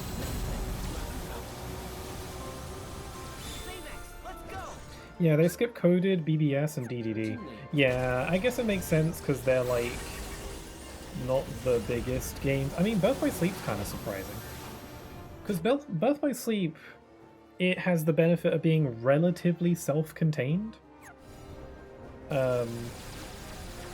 Like, it's connected more to Kingdom Hearts 1 above all else, because it's a prequel to that game specifically. And they have that as a manga, so they could have done Birth by Sleep, and that would have been fine. That would have been like an okay starting point.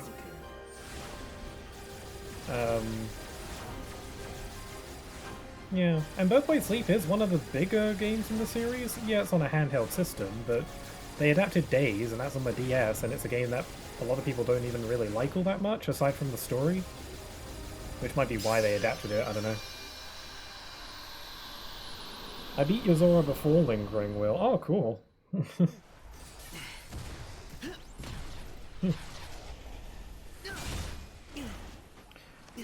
I beat Lingering Will in KH2 Critical. In my opinion, Yuzora is 10 times harder and 10 times more BS. It took me a while to learn the strats, and I still don't know how to counter everything. I suppose they assume that people would read the novels. I guess so, yeah. I can demo the fight in this stream after this world, maybe, because I wouldn't mind just fighting it for fun. Guys, Hero. I just really don't enjoy playing as KH3 Sora. It feels really clunky compared to KH2, which makes Zora feel way less enjoyable. I can also barely see anything in the fight, so dark. Maybe we could up your brightness. But yeah, the arena's kind of dark. A lot of his attacks are very glowy, though, so that might help. But I get it. I understand why people would enjoy KH2's combat more. I think they're all different. Like, 1, 2, and 3's combat systems are all quite different, despite their similarities. And I think all are really fun, but in their own ways. It's only natural that some people would enjoy one over the other. Which is why I wouldn't really ever, like, you know, judge someone for liking one more than the other. Honestly, Donald carried me during the Lingering Will fight, really? I never really use any advanced tricks in the Lingering Will fight. Like, I don't ever use drive forms or limits or anything in the Lingering Will fight. I like, it's just too much to manage. I just use the basic stuff. Just combos, dodges, and magic. That's it. Using everything else is just too confusing for me. At least in a tricky fight like that. You got me thinking about it now. I want to do the Yozora fight and see if I can do it. We did just finish the last Disney World, so let's see. I'll go to my level 99 save.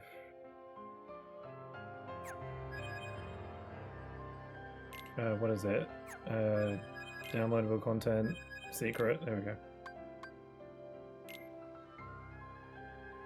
I've almost got 100 hours on that save file. Damn. This is more impressive. Maybe I should try. Maybe I should try fighting Lingering Will at level 1. I feel like I could do that, but it would take a hell of a long time. Especially because you wouldn't have stuff like Second Chance. Once more, you kind of have to do it perfect. Like, no mistakes. No funny business.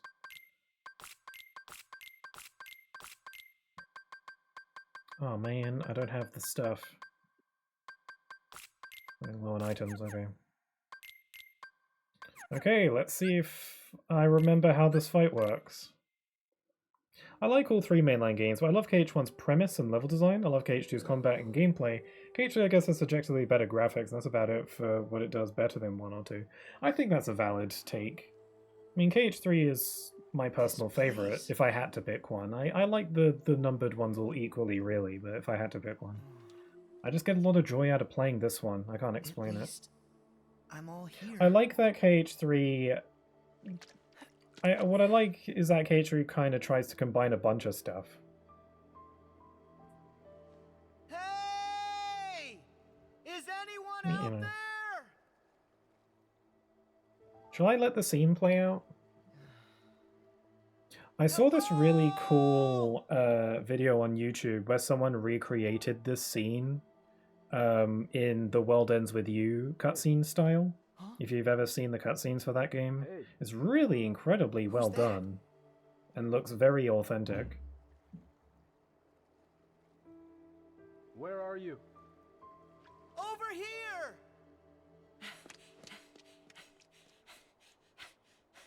I feel like Kingdom Hearts 4 might try to combine elements of 3 and 2's combat system, because they've already confirmed that they're bringing back the reaction commands from 2. So maybe they might try and make the best of both worlds. Aren't you? BBS was decent. Fragmentary Passage was a fun KH3 tech demo. You're Yozora, right? Yeah, I kind of want to play Fragmentary Passage again. It's a bit of it since I played that too. I'm Sora, and actually, there's something I have to ask you. Sora? You're Sora? Huh? You know who Boy, I am? are his 2 different colored eyes symbolic of something. I've heard of you. There's no way that he would design a character with 2 different colored eyes and have it not mean something.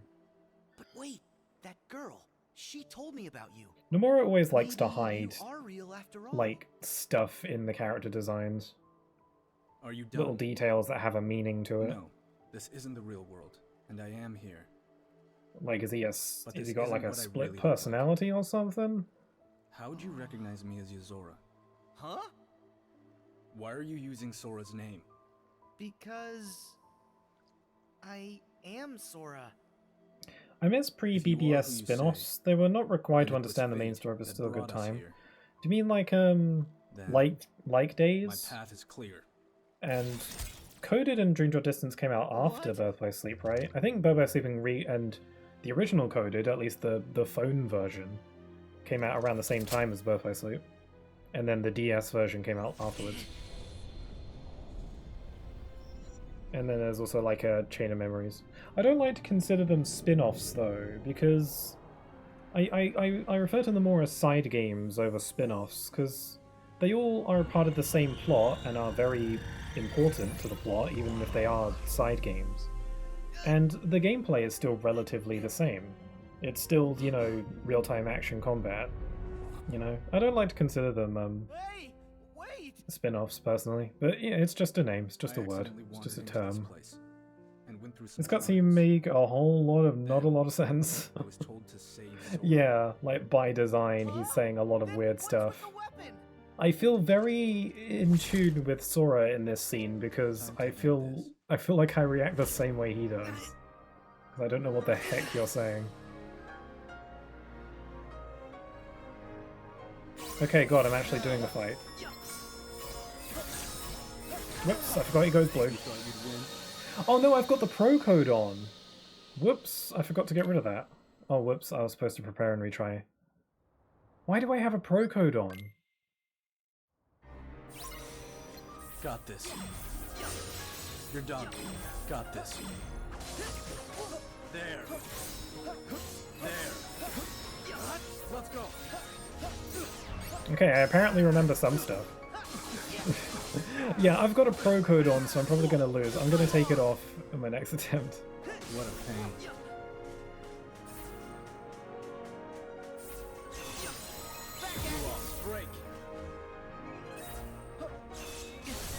Oh, I forgot he does that. Right. Shall we?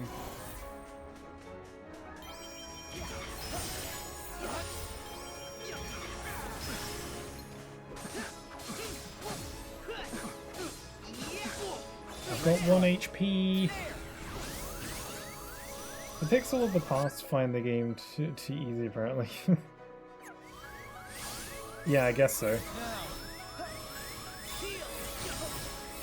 Damn it, the blue. He catches you out with the blue unblockable attacks. Damn it. Okay, let me get rid of that pro code. What one is it? It's default stats. See, I was basically at level 1 for that. Okay. I've forgotten some of his attacks, admittedly. Let's do this. Nope. There. No chance. There. Nope. There. And then he lands and does it again, yeah. When you get to his DM is where it gets really crazy. Oh, I don't even have any food. You're done. Got this. You're done.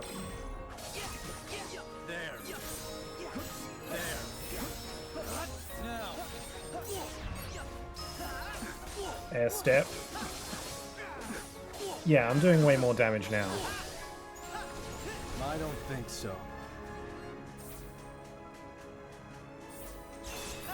Oh, crikey!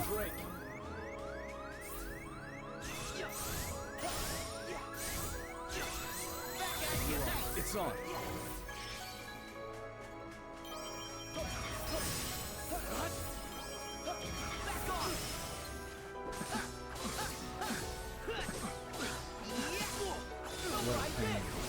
Thanks for reminding me why I don't like this fight.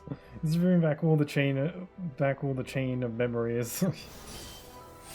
Chain of memes. Oh, here we go. Got this. Don't get caught on that tractor beam. He'll steal your crap. Got this. This is also how he ganks your Koopa coin. Oh dear! Gotcha. So you just throw thunder at him to cancel it. I don't think so.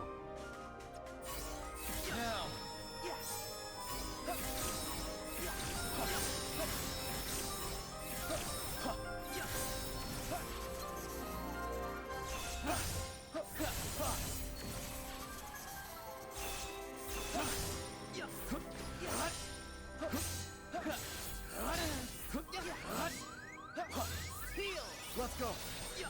Crap. This'll do it. Now. You thought you Damn it! Oh, I was trying. The first time I fight him, I thought he said you're dumb. I think that too. I like to still think that he says that. I know he doesn't, but I like to think he does. Because Sora can be a little sometimes.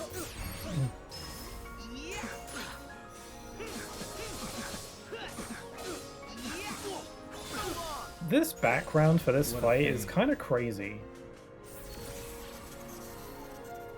Like, it's so incredibly detailed, considering you're not really looking at it much.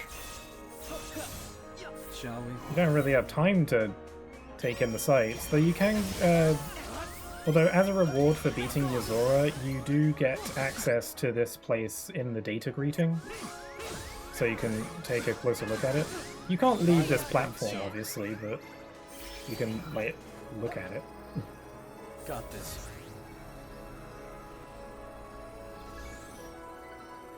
Got this. Got this. You are.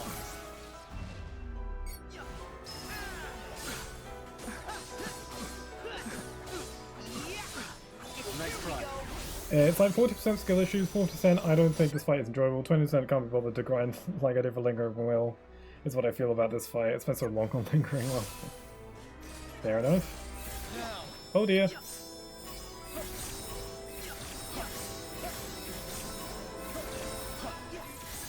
There we go, good blocking me. And then he does the stuff. And then the stuff. Got this. No! I forgot he does that first, okay. I thought it was going to hit me and then do it. Ugh. Unless you do out of bounds. Yeah, I guess you could maybe glitch out of bounds, but I dare not try that. Again, Versophobia. Crap. Out of all the abilities of the Keyblade that Yozora decides to use, he uses water magic. Still funny to me. Anyway, I gotta eat some food now. Yeah, I guess I imagine you could probably glitch out of bounds. You can use the data greeting to glitch out of bounds in other worlds. You're done. And then you guard, yeah. Got this. You're done. There. There. Now. Zora's really cool though. I'm excited to learn more about him because he's so incredibly vague and mysterious. And he just says a lot of weird things. He says lots of things, doesn't he?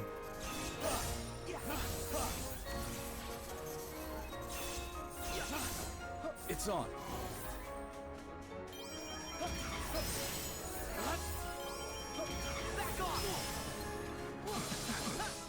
Can't believe it was almost 1k hours in this game. You can't beat this fight on come on. It's too hard. I can't do that with Lingering Will either. Got this. Like, I can't reliably beat Lingering Will on my first go either. Got this. Usually takes me a bit. Gotta get back into the groove, you know? You lost. Gotcha!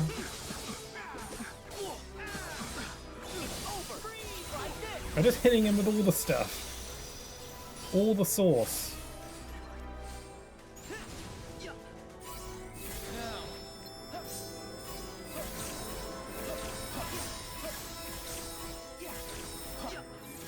Crap.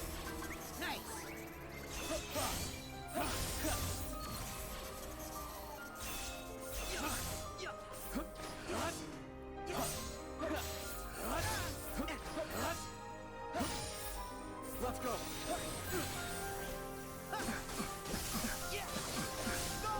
I mean, if I played Zen's KH1 fight now, I'd probably remember nothing. Apart from Sephiroth, I haven't touched any of KH1 super bosses in like 2 years.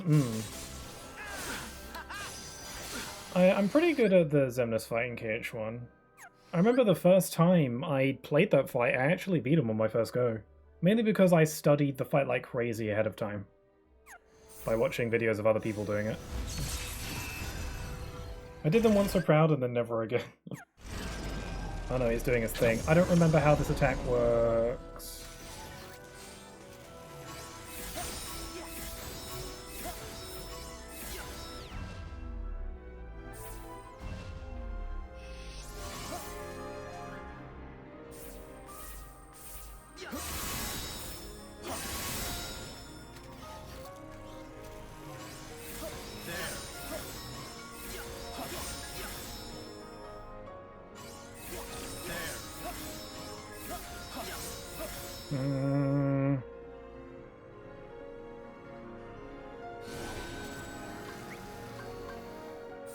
Come on.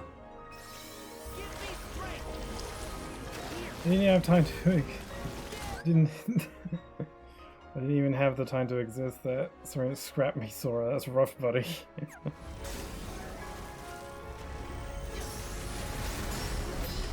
Cheese strats. Yeah, I've never really tried to avoid these guys on my own, so I usually just use aerial. Oh crap. No, that was my in. Ah, buckaroo. I don't know why I said that. I'll try it a couple more times. I got pretty far there. For not remembering how the DM worked, I got pretty far with that. Let's do it. Let's go. Like, I blocked a lot of that. Like, a lot of it just kind of, like, dawned on me. I don't think so.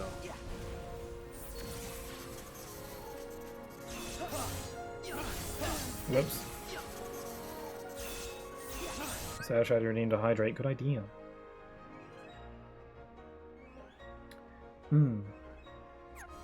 Shall we?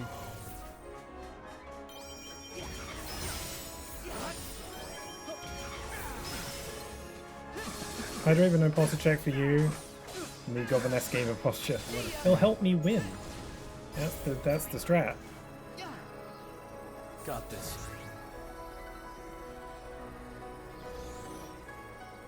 Got this.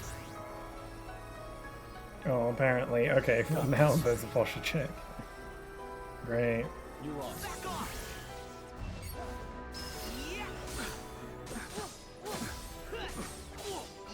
What a pain. Okay, behold my many weapons. Oh crap.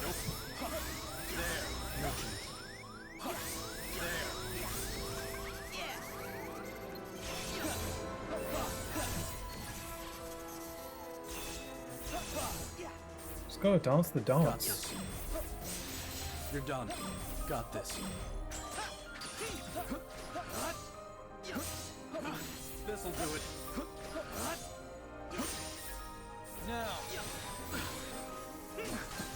Now I absolutely defeat all of his health. My ultimate form can do like buckets of damage. I thought it was going to do his DM.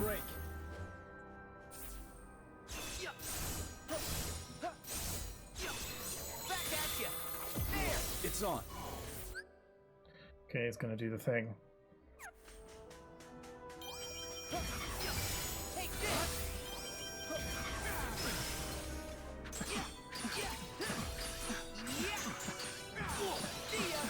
See if I can get a double form going. There we go.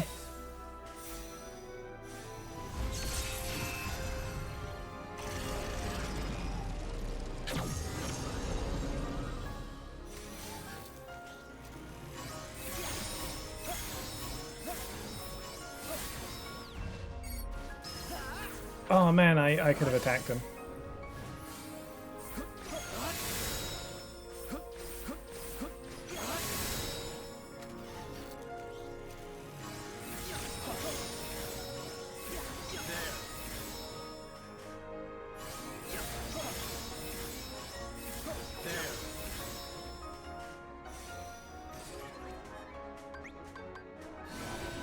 Double form, Porg.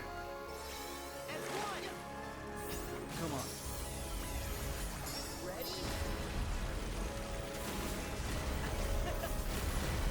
It's cool that this fight has its own art style.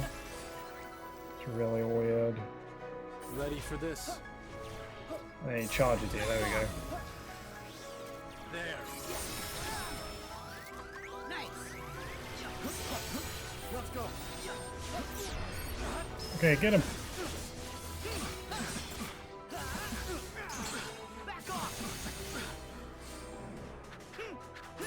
I don't think so. I don't remember what to do now. Oh right, now we run.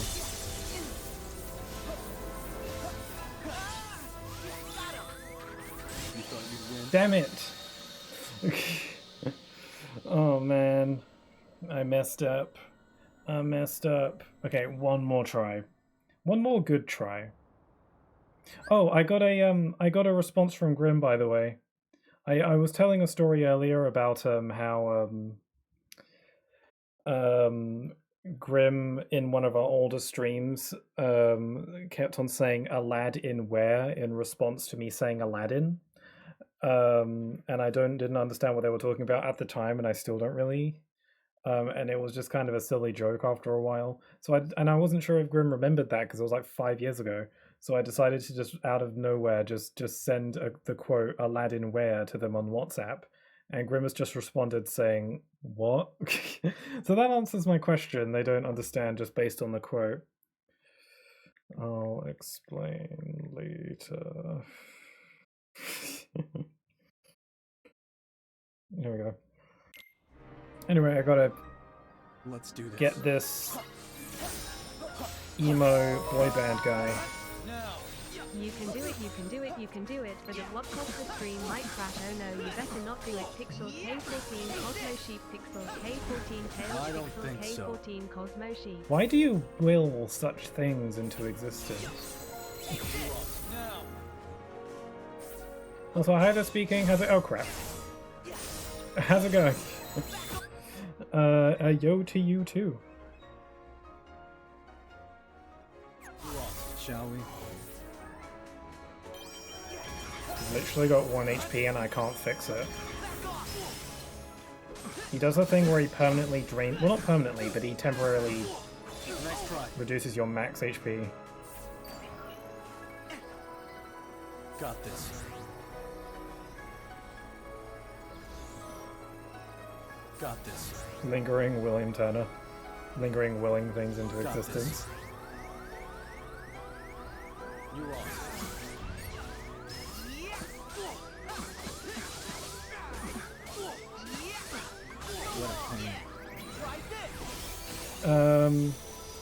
I always wanted to try this type of Galaxy Dome IRL. Is that a thing? Is that like a thing? Speedrunning Fatal Frame 5 while lingering and listening to Tears of Fears Everybody Wants to Rule the World I'm with. Sounds like a good way to spend your evening as any. Nope. There. The guy didn't even let me land.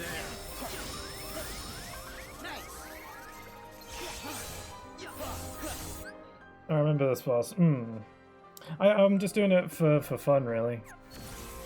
Also, just to see if I can. If, like, I remember how it works. You're done. Got this. You're done.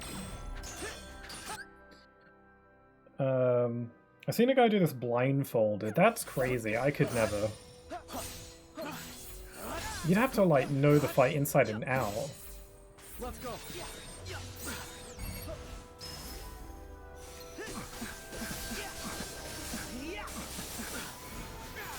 Yeah, it shows you many space phenomena. Oh, that's cool. Like, kind of like, do like presentations of that kind of thing. It's on. Like at a planetarium.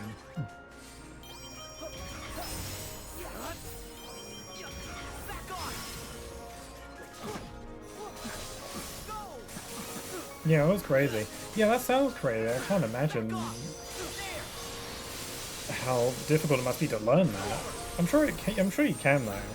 I mean, obviously, because someone did, but like you gotta like know the rhythm like perfectly. Also, I'm going to deny a bot. Thank you. My auto mod on Twitch has been catching bots recently. It's really handy.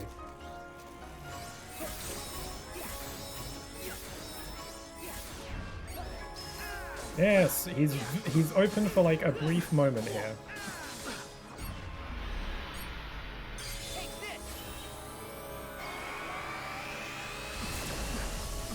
You can actually, what I just did there, where you like air step to him, attack him, and then do a shot lock, you can actually end the fight there, depending on how, and like just negate the entire DM if depending on how much damage you did to him before. Like I've seen it happen before. You can just straight up end the fight there.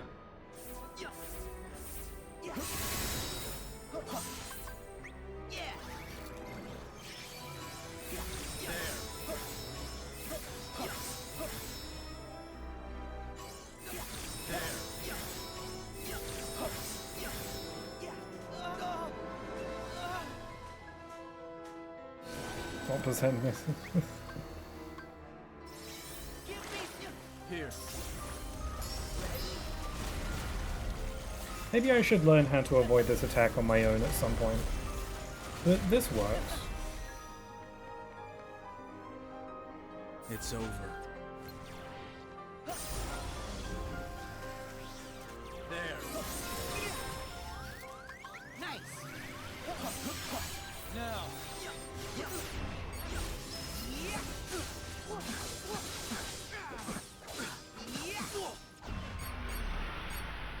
It's over. Will this be it?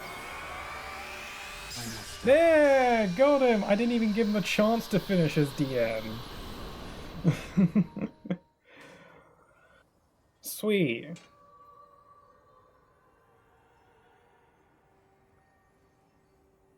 I guess. Phew. I actually wasn't sure if I'd win. Did I say that that was going to be my last attempt, or did I do that thing that I do where I said it would be my last, but then it's not? Never mind. I guess I still got it then, huh? As long as I've got, you know, maxed out stats and the best gear, I guess.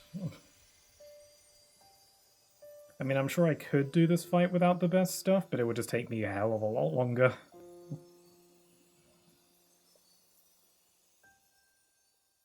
It was your last attempt? Cool. Well, I actually said it was my last attempt and actually meant it this time. Commander. And then, not Final Fantasy 15. Congratulations, yeah. Impressive. I think that fight's really fun. I like it. I like how I was able to just, like, beat him before he finished doing his DM. I've been having these weird thoughts lately. Hi, Luke said. It sounds like him, doesn't it? Is any of this for real? We don't know if that's actually him, but it surely does sound like him. None of this makes sense to me. Thank you, Mr. Sprouse. That was fun. I should try that fight at level 1 with all the pro codes turned on. And I don't think I'll ever really be able to do that. Exit without saving, no need. Okay, I think I'm going to end the stream here for today then, huh? Yeah, in this playthrough I managed to do the last Disney World, so I guess the next time I decide to randomly boot up this game, it will be, I might be able to beat the main story, do the Keyblade Graveyard stuff and all that, so, yeah, that should be fun. Thank you very much for joining me on this very casual, cozy Kingdom Hearts 3 stream. I had a lot of fun. Yeah, sorry, I'm ending just so soon after you dropped in there speaking. I hope you're doing alright though. Let's see, I'll be streaming next on Friday for some more Pokemon Mystery Dungeon, if you want to join me for that. And then Sunday will be when I'm starting a new playthrough of Super Mario Bros. Wonder on the Switch 2, with the Switch 2 edition. I played Mario Wonder when it originally came out. I didn't stream it though, so I wanna stream it this time, but now I've also got new content to enjoy, so that's my plan for Sunday next week. I thought that maybe I'd be able to stream it on Wednesday, but it comes out on Thursday, so... so I'll have to wait until Sunday. But yeah, so join me for that if you're interested. Oh, congrats, Pixel. Thanks, Insomniac. Yeah, and I don't know when I'll play this game again. Just kind of whenever I have a opportunity to, so that's the plan. I really need to use the bathroom, so I'll stop here for today. Thanks again. With all that being said, I hope you all have a wonderful rest of your day. Stay safe, and hope to see you all again very soon. Take care. Bye-bye.